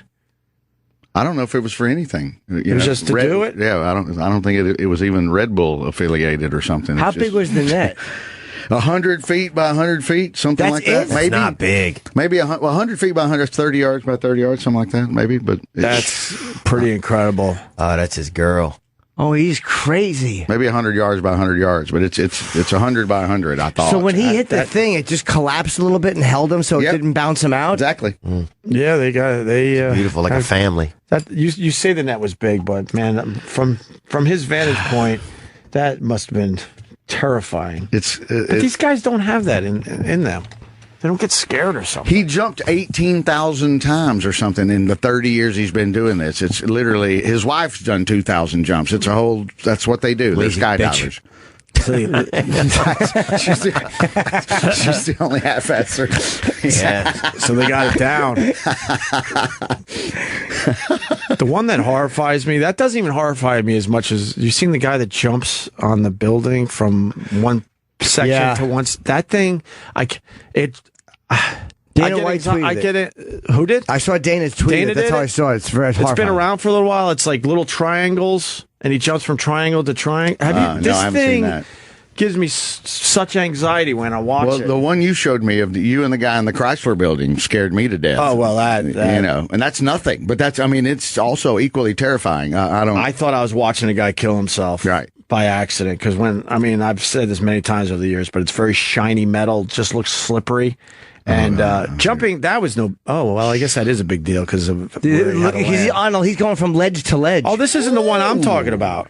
This is pretty crazy too. Wow, from ledge to ledge, like he's on a raise. It's really scary. What is wrong with these kids? I don't know. Eric Andre's outside the studio. We could certainly find the video I'm talking about later. That's really crazy. But they won't. Yeah, kids. Man. What's up, Eric?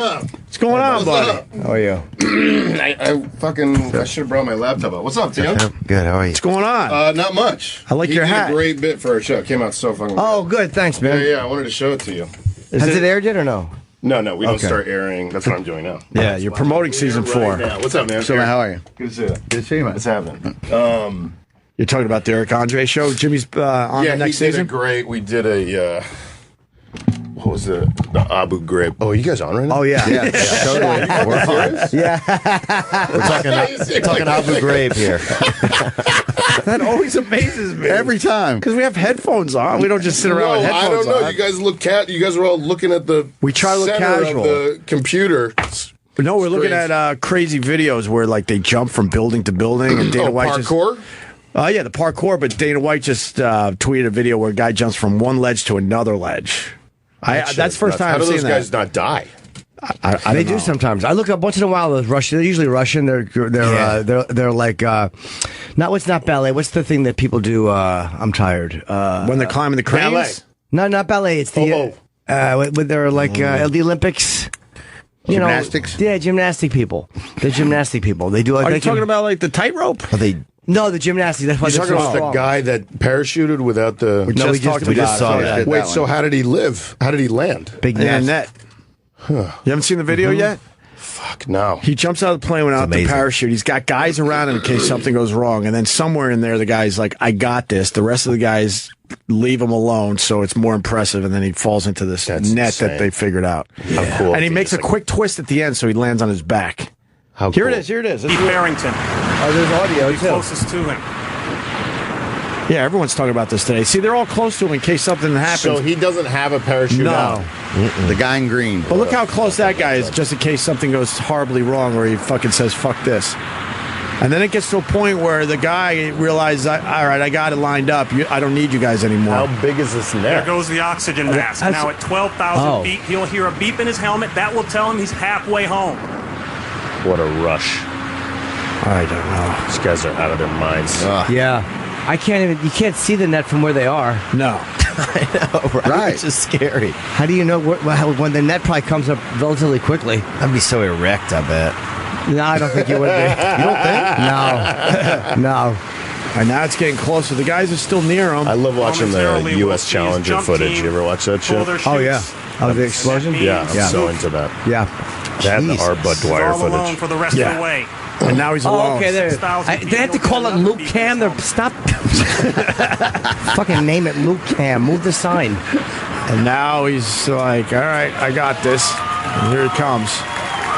Those guys bail, so they're out of the If I was that frame. guy's parents, I'd be so stressed. Wow. And then watch Luke is on his own. Watch the quick flip at the end. Oh, where's this net? Got it right there. That round You can't see little thing. The Luke Cam sign's in the way. It's like landing on a breath They strip. have a visual on him right now.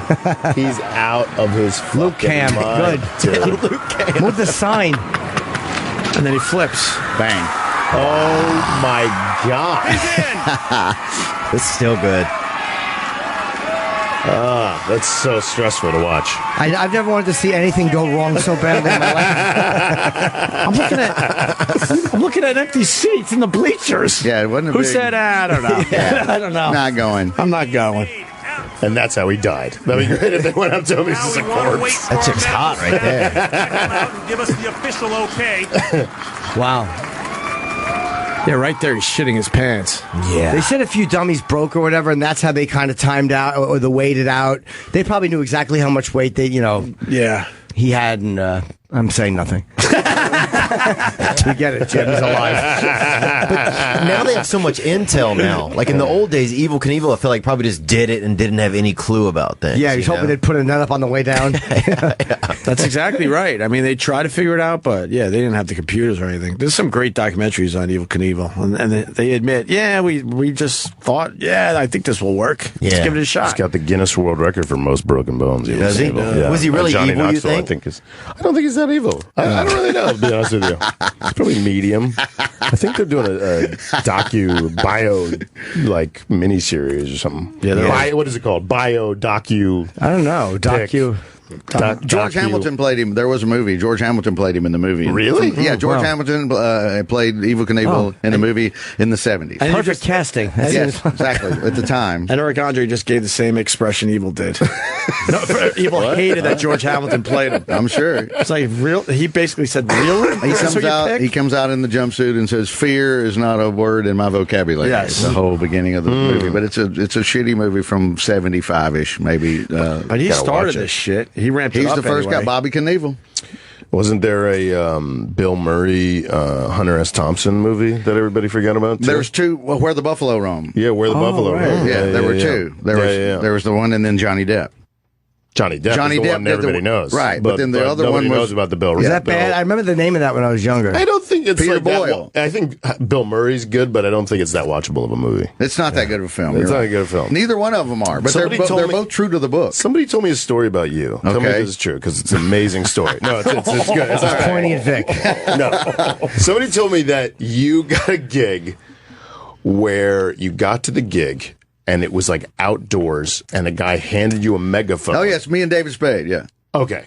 So totally I love this story. Bullhorn. Well, should I tell it? Or should okay. No, it's fine. So, and I think this is the best story of all time. No, not really. You went to what was it? College gig. College gig. Yes. So you think a college gig, there's going to be a stage and a microphone. He gets there and the guy who's running it gives him a bullhorn and he's like, just walk around the crowd and walk up to people and shout them jokes through the bullhorn. Wander the campus. And do your material through the bullhorn.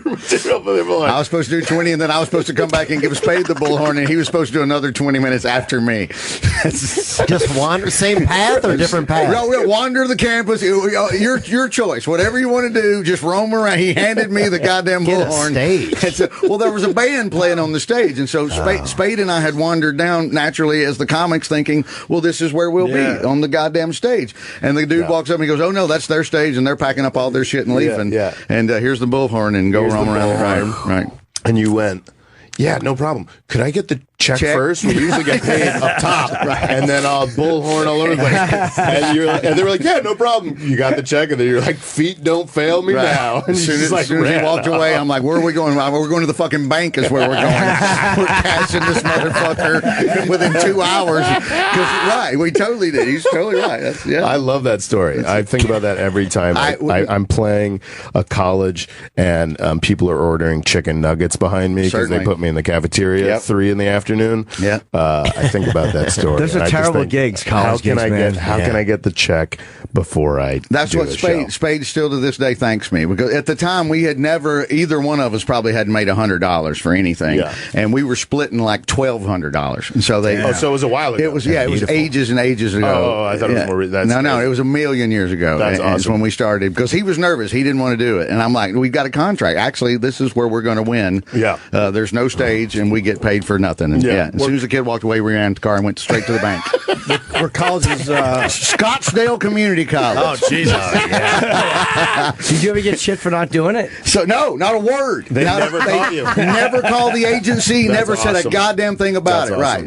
Yeah, Do you think they thought you actually did it? I have no idea. I have Were no, they less uptight back then, the colleges?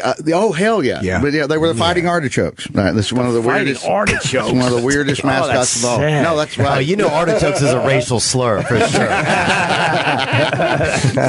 Well, yeah, there you go. Look at the mascot. But they're the Fighting Artichokes. Nice. That's amazing. We did University of Arkansas Little Rock or something one time. We had 2 girls in the audience go take a pregnancy test and then come back and see if they were positive. They were both negative. But That's so stressful. it was like a competition. Where was that? Wow. The University of Arkansas something. Maybe it wasn't Little Rock. UALR. No, UALR. University It might have been Arkansas. smaller because LR sounds a little big. Who set that bit up? I don't know. Somebody did. They just decided to do that. Yeah. I did a college one time in like Virginia, and the audience was so terrible. They were like, not a single joke was working. They were heckling me, and I ended my set by going, "You guys are the worst fucking audience I've ever performed in front of in my entire fucking life. Fuck you!" And I took the microphone and I slammed it down, but I forgot I had to bring up the next comedian. So I just picked the microphone back up on the floor, and I was like, "You've seen her on VH1. Please welcome Michelle Buteau." And it was like, I was like, whatever. And I kicked a garbage can over and walked away. Nice. Ah, that's beautiful. I got to ask you about the conventions. You went to both. Yes. And I know it's going to be on the show. Yeah. You know what? No, it's not. Those are just like single one-off videos. Oh, okay. Yeah, all it's right. I wasn't sure if you had more stuff that you might throw out there. Nah, the show's done. We're done. What were your thoughts on each side? It was stressful. Ohio, the RNC was stressful because it was open carry, and I crashed an Alex Jones rally, Yes, and it was you like did. the Bikers for Trump. So it was like a bunch of like Sons of Anarchy, Hell's Angels dudes with like guns and knives. And I was like, is this worth dying for? This stupid joke? They have the official one if you want to pull it up instead of somebody's shitty iPhone coverage of it. I don't know where it is. No, that's not it either. Just type in Eric Andre RNC. It should be on there. Eric Andre takes the stage, no? No. There it is, down there. Yeah, Eric Andre at the RNC. Yep, up. Nope. Split the difference. Right there, you Adult Swim. go. Okay. It was stressful. It was a little stressful. In I got in downtown Cleveland, it was a little stressful. Yeah, it was a little stressful being amongst that much weaponry. Yeah. Did people think you were black or not? I couldn't tell. The one guy at the end of the video said, "You're not Martin Luther King. You're not." And I was like, I just asked Alex Jones, why does my pee-pee come out yellow? Is that part of the March on Washington that I missed? Was that after I Have a Dream? He said, "Why does my pee-pee come out yellow?" Yeah, I was waiting for the video. Here's part of it right here. Because I'm Uncle Abortion. How about I knock you up and we get rid of the dang thing? I'm looking for the transgendered bathtubs in here. I got to do a number 2. Do you have any idea where those are at? Yeah, I'm ready for the Rascal Flatts concert later. Rascal Flatts. Did you hear the new Rascal Flatts song? Which one? It goes, flat on my back, I'm a f***ing rascal. I'm a little asshole.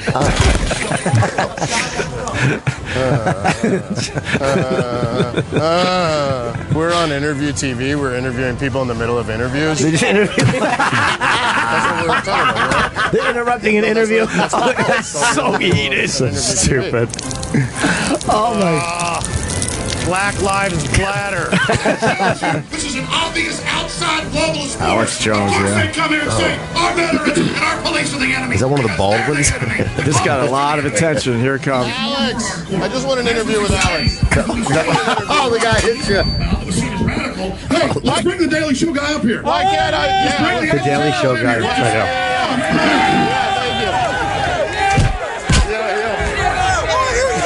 Wow, they're pushing it pretty. Oh, wow. Yeah, they mosh pitted me to the stage. Hey, they keep pushing me, but I just wanted to sign up for the open mic. No, the Democrats are never violent, like the Black Lives Matter events and attacking the Trump people.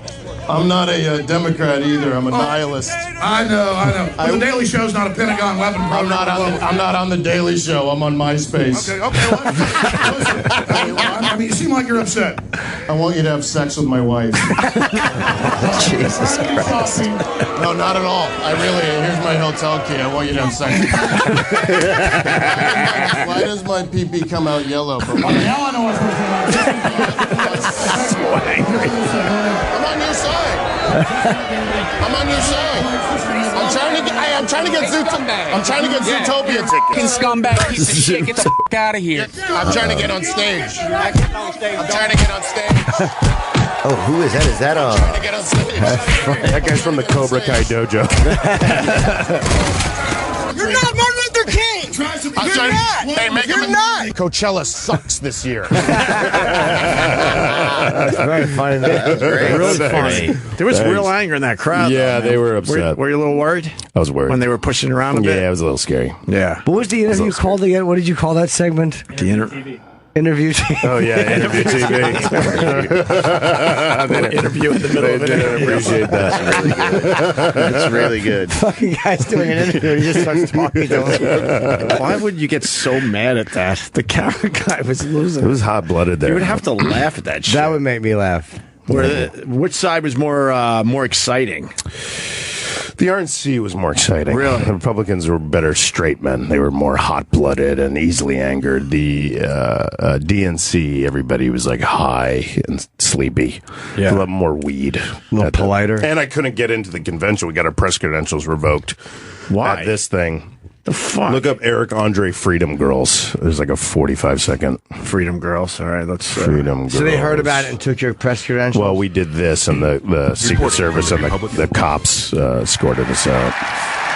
I thought this was a pretty innocuous bit. You dress like girls and yelling freedom.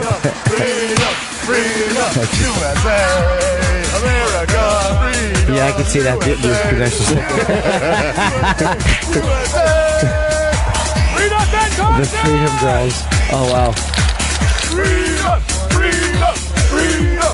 Freedom is not free. Freedom ain't not free. Why don't they escort you up? Not everybody likes freedom as much as we like freedom. Wow. Yeah. Did you get arrested? Mad. Didn't get arrested. They just like escorted us out and then took our press credentials. The boss man came down. He goes, "Where did you get those credentials? Where did you get those press credentials?" Because we're in like the highest level of security. Like it's very hard to get on the floor. And we were just like, "We got him because we love freedom so much." And he was like, "Yeah, you love freedom." And he just took him away and they escorted us out. Did he believe that you love freedom or he did? I don't know if he did. I Didn't really get the message. You think he woke up the next day and was like, I bet they really did like freedom. You know what? Maybe they did. And an American bald eagle landed on his arm, and they winked at each other. That's fucking ballsy, man. That's all your show from this coming season. No, those are independent of the. You said it right. Yeah, those are just to sell independent of the. Those are just to sell it. Yeah, we just like figured, these big historical political rallies are coming up. It'd be a nice way to like pop up some content and get people riled up for the new season. Where were hotter? Were there more attractive women at one or the other? No, it was all a bunch of beasts all throughout. That's where they actually crossed the aisle on that category. That was a bipartisan. What is it about politics that attracts budget women? I don't know. But we did not get arrested, thank God. So it could have gone. Whereas I got arrested season 1. For what? And I almost got arrested this season 2. I got arrested season 1. We went to Rancho Cucamonga. We went to a town hall meeting in Rancho Cucamonga. Wow. And while the mayor was speaking, I ran up to the podium. I was dressed like a frat boy. And I ran up to the podium and it was like, vote for me for class president and I'll put beer in the water fountains and cameras in the girls' locker rooms. Woo, go Bobcats. And like 20 sheriffs were there. And I was like, don't tase me, bro. And they were like, what are you doing? And the sheriff took me outside. He's like, what's your name? What the hell are you thinking? And I was like, my name's John. He's like, what's your last name, John? And I was like, Coltrane. So he's like looking up John Coltrane and his dad. He's like, you're not coming up in the system, Coltrane. So I got disturbing the peace and lying to a cop, whatever the official, infringing on whatever. How long were you locked up for? No, I was just for a night and I had to go to court. I got to see this. It's really quick. Push play on this. Oh, yeah. Hey guys, vote for me for class president, and I'll put beer in the water fountains and cameras in the girls' locker rooms. Go Bobcats! It's so annoying. Sir, are you just drinking something at the podium? Yeah. Don't tase me, bro. Like chugging. What are you drinking? Like he's walking out gently. We couldn't really drink a beer. I was thinking I was drinking a Sprite, but I made it look like a beer. A little something. Very good. You're very yeah, ballsy. so definitely not worth getting arrested over that stupid ass bit. Very wasted my time. Rancho Cucamonga. The legalized ranch. So, yes. So what are we going to see in season 4? I interview. Well, we have Mr. Jim Norton. Yes. In season 4. That's a funny bit. I think so. Yeah. Yeah. I wish I should have brought it up here. I should have sent it to you guys. We interview T.I., Howie Mandel, Jack Black, Amber Rose, Kelly Osbourne. Yeah, we have a lot of good celebrities on. And you like to make them uncomfortable, the celebrities. Yes. We like to do you get torture better them. answers out of them that way, or is it just... Yeah, it's like enhanced interrogation techniques I learned from Dick Cheney. I set out to make the worst talk show of all time, and I wanted to be the most incompetent talk show host of all time, and we exemplify that by torturing our guests. And you put rotten clams under the seats? Yeah, we'll put rotten clams under the seats before they come out, unbeknownst to the guests. And we keep it like 200 degrees in the in the studio. And like for Jimmy Kimmel, we had a guest, we had a PA slide under his chair and tickle his taint. And for T.I. walked out during the interview. I was going to say, that was who I was going to ask you about. Yeah, we Winnie the Poohed him. I asked for the PA to come out, and a PA came out in just a T-shirt, but no pants or underwear, just like Winnie the Pooh dresses. So he saw enough male nudity for one day. And was the guy totally nude?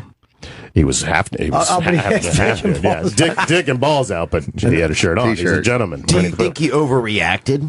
I think at that point, we also had a zombie pop out of the ground and grab his leg moments before, and like all this stuff was going on. So he was like, you know what, I think I've had enough. I was also making fun of God a lot, and I don't think he appreciated that. Oh, yeah. It's understandable. So he walks. It's not bad if they walk, though. It looks okay. It's still, if a guy walks out. Lauren Conrad walked out, too. I vomited on the desk. This was last year. I vomited on the desk. Then I started eating it back up. That's a Christmas trick right there. That's an old Christmas trick. So she was. Yeah, here we go. Oh wait, rewind it a little bit. You puked on the desk. She's horrified, looking away. Lauren, what's going on with you?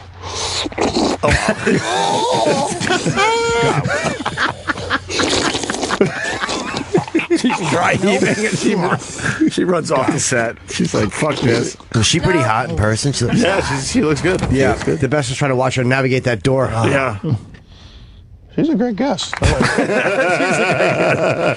course, Hannibal Buress. I was going to say, Hannibal's your sidekick. Yeah. But don't they know what they know what they're getting into? No, we make great strides, so the guest knows little to nothing. We're always a Google search away, but we just keep our fingers crossed that they don't do too much research. We also make our own celebrity reel and we send it to their team, so they're just looking at that first and doing. It's going to be harder and harder. I was going to say, in this day and age, I can't believe you still could get away with that. We interviewed Abby Lee Miller. She's on the show called Dance Moms. She entered our stage. She walked up to my first AD and she goes, "Now, what is this show? Is it a cartoon or is it with real people?" And we were like, "Yes." So people just don't do the research. Too. She's the worst. Yeah, she's got some court trouble, doesn't she? I think she's in jail right now. I was for going to say, laundering money. Oh. I knew what I was in for. It's on the new season. But I knew what I was in for, but it was uncomfortable. Really? Yeah. Jonathan Diesel. Jim. He had to sell me on it. We were electrocuted. We did a Abu Ghraib stand-up comedy challenge, and we put him in like the hood. And, like, we put a dog shock collar on his arm, and we were electrocuting him as he was trying to tell jokes. Quantomedy. And then we had we had a bunch of different titles for it. And then we had the Guantanamo babes come in, and there were these star-spangled bikini models with like sparklers, and like the dog, the German Shepherds were barking nipping at you. Yeah.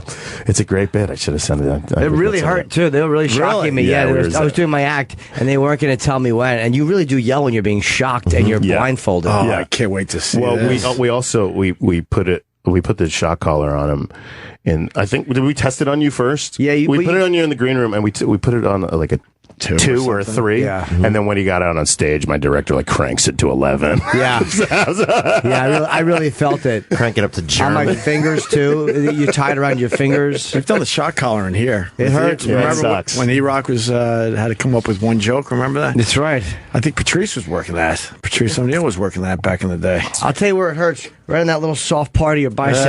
It's an unpleasant place for a fucking shock collar. And you sort of knew that you were going to have to deal with something. Yeah, I knew it was going to be really unpleasant, but I like Eric and I like Hannibal, so. Yeah, no, you took it like a G. You took it like a champion. Like a champ. I feel like you've sodomized yourself so much in your personal life that I feel like I could see this like sexual energy sweep over you. Yeah. You kind of just went to a place. There's nothing you could have done that would have hurt me unless you tried to give me like a healthy, loving relationship. That would have been. That would have sent me out the door. Should be breaking down. Last time I saw you do stand up, you talked about eating your own cum, your girlfriend forcing you to eat your own cum. Oh, God, yeah. And I just thought that was beautiful. And you said it tasted like the liquid Terminator, which I thought was the most genius way to describe your own semen. First of all, I was like, you should go to the doctor. A little too metallic taste. Yeah, it comes a weird taste, man. You might have aluminum poisoning. Clogs your throat. It's like, fucking horrible.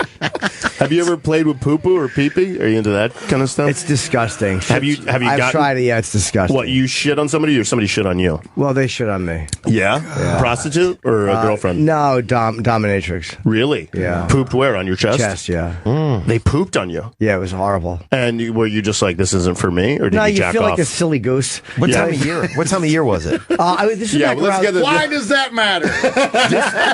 No, it's middle of the summer. Oh, in springtime it's okay, but not in autumn. It's actually a good question. Middle of summer? No, it's worse around the winter. I got you. Worse in the winter because everyone's like drinking eggnog and things like that make it inconsistent. No, I told the story on Jay Moore's podcast how a girl, I told her this was this recent or was it No, wild this is ago? 2003, 2004. We had been kicked off the radio, and I went off the deep end. I was in a manic depression for 2 years. Really? Oh yeah, I went to Rio 3 times. That's where I went with Patrice and Bobby and all those guys, and I was out of my mind. Oh, doing drugs or No, what? no, Or sexually? sexually. I'm sober, so I was just doing self-destructive things. Just like having just hookers every night and fucking. This is when I lived in my apartment on 43rd Street. So you used to be addicted to drugs and alcohol, then you stopped, and you got addicted to Sex was first. That was the first sex one. Was first. Then drugs and alcohol, kind of popped in, and then they made their exit. And then sex was like, hello. Like running and squiggy. Hello. Hello. About time.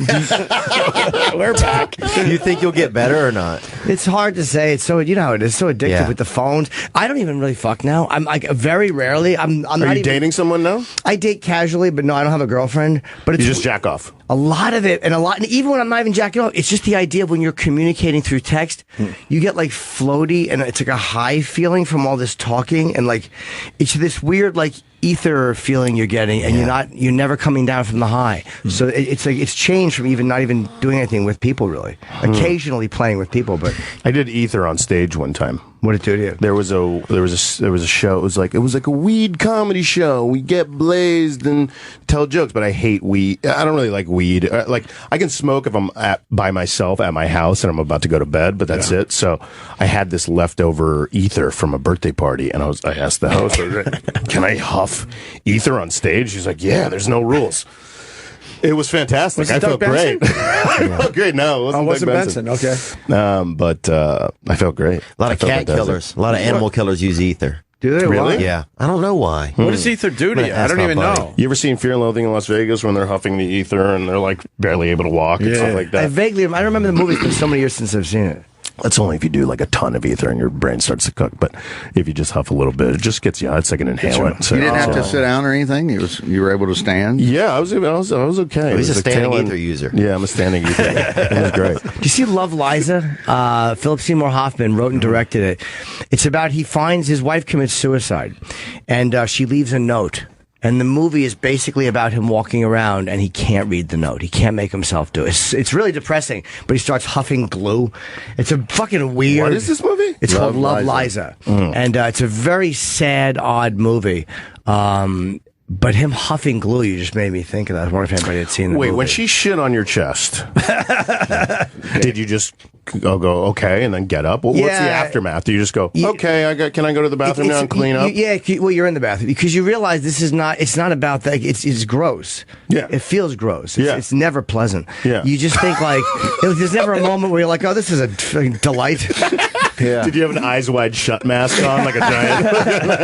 It's the setup, though. Jimmy talks about how he has to set up his bathroom before they come over, though, and that's what makes it a little strange. Yeah, it was all the whole thing. You lay down plastic. It was like basically the bullseye on my chest. You're like a shit Dexter. Then it rolls off, and you got to place it back up on the chest. Yeah. And you're like, Did what am your I chest doing? get an STD after that? I feel like your chest would just break out. And No, there's just that moment where you're in the shower after the person's left, and you're like, all right, well, that just happened.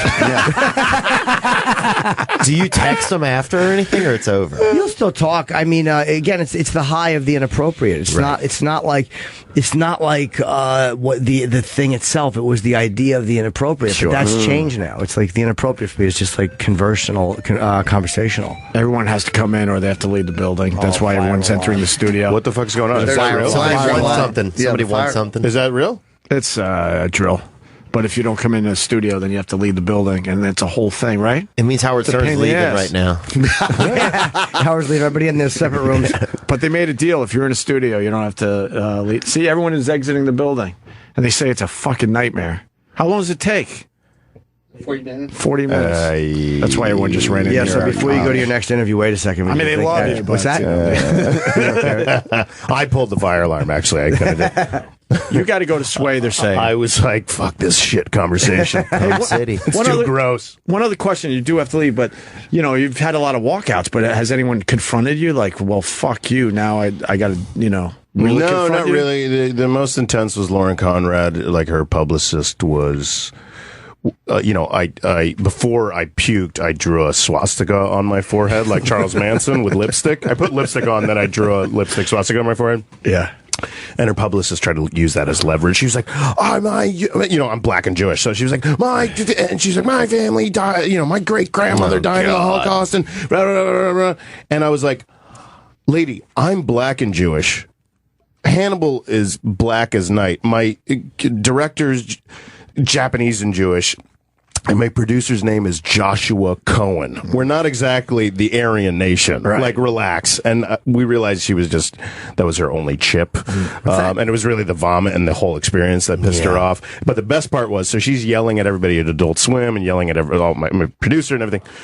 And the best part was the next day, Jimmy Kimmel decided to do the show, and we were emailing back and forth. And he was like, "Yeah, I'd love to do the show. I got a day off tomorrow. Just CC my publicist." He's like, "Let me loop in my publicist." It was the same publicist company as Lauren Conrad, and they just ate their words. They were just like, "What time would you like Mr. Kimmel to show up tomorrow?" After they were like, "We're gonna have you banned. We'll never work with you again." Rah, rah, rah, rah, rah. Till tomorrow. Until 12 hours from now. But tonight is out. but the publicist had to yell at you because Lauren Conrad was going to yell at her. Right, exactly. So she had to go, hey, I It was yelled at him, I screamed at him. No, it was a big, like, dog and pony show. Like, see, we stuck up for you and yelled at them, but it's all bullshit. They're all, everybody's a sociopath. You're a fucking funny dude, man. Thanks, man. Thank you. Really brilliant guy. And ballsy. That's a great combination to have. A complete original in comedy. And Hannibal is so funny on the show as well. I saw Hannibal yesterday in the elevator. He always looks like he's about to die. Hannibal always looks close to He's not death. a health nut. No one's ever said clean living enthusiast Hannibal Buress. All right, the Eric Andre Show, Season 4 premieres on Adult Swim this Friday at 11:59. And, of course, at Eric Andre. It was a pleasure to finally meet you. Thank you. Eric. Yes, Come back and likewise. see us, Yes, all right? absolutely. Thanks, guys. I think we're done, too. Cool. Let's get the fuck out of here. You go to Sway across the hall. I got a college gig with a bullhorn. I'm so happy that story's true. No, it's totally true. Yeah. That's awesome. That's awesome. I think I've told that story more than you. Honestly. Jimmy, what do you got? Australia tickets are on sale right now. Good seeing you, buddy. Good to see you. And also, I have Minneapolis and Pittsburgh coming up next month, and I got Toronto, and I'm really, really psyched about the gigs. Yeah, man, I'm Thanks, really Eric. happy. All right, JimNorton.com. And Montreal was good. It was great, dude. Awesome. Vic Henley. I'm at Comedy Off Broadway in Lexington, Kentucky, August 3 through 6. And Theo's at Gotham the first weekend of September. Yep. But you're probably going to be part of that gig. I'm going to elbow my way into that show, maybe. Possibly. I'm going to I'm going to help you elbow There you in. And I'm also at Addison Improv in Addison, Texas, September 15th through 18th. Dallas. Yeah. That's a good gig, Dallas man. area. Yeah. It is fun. Sweet. It's a And great you'll be club. wandering around, and you're going to be in some strangers' apartments. Yep, I will be. As you're in New York City. I'll be doing some digital work in the area, and I'll be laying Visqueen for Jimmy Norton if he lets me. I certainly will. All right, that was fun. All right. Eric's a funny dude, man. He is. Watch He's- the show. It comes on this Friday at 11:59 p.m. And he's just a creative guy. One of a kind. Eric He's is- really one of a kind, definitely. Eric wants us to promote the podcast. Oh, okay. They've downloaded by now, no? Is it Robert Kennedy Jr.? It's Robert That's Kennedy. Eric. Yes. I wish it was Robert Kennedy Sr. Sorry, Eric. We all do. Robert Kennedy Jr. and also the Kanye West saga of the fingers in the booty ass bitch. Oh, yeah, man. That was a great that was one. pretty funny. That was So good download stuff. it on iTunes and Google Play. All right, and we'll see you tomorrow.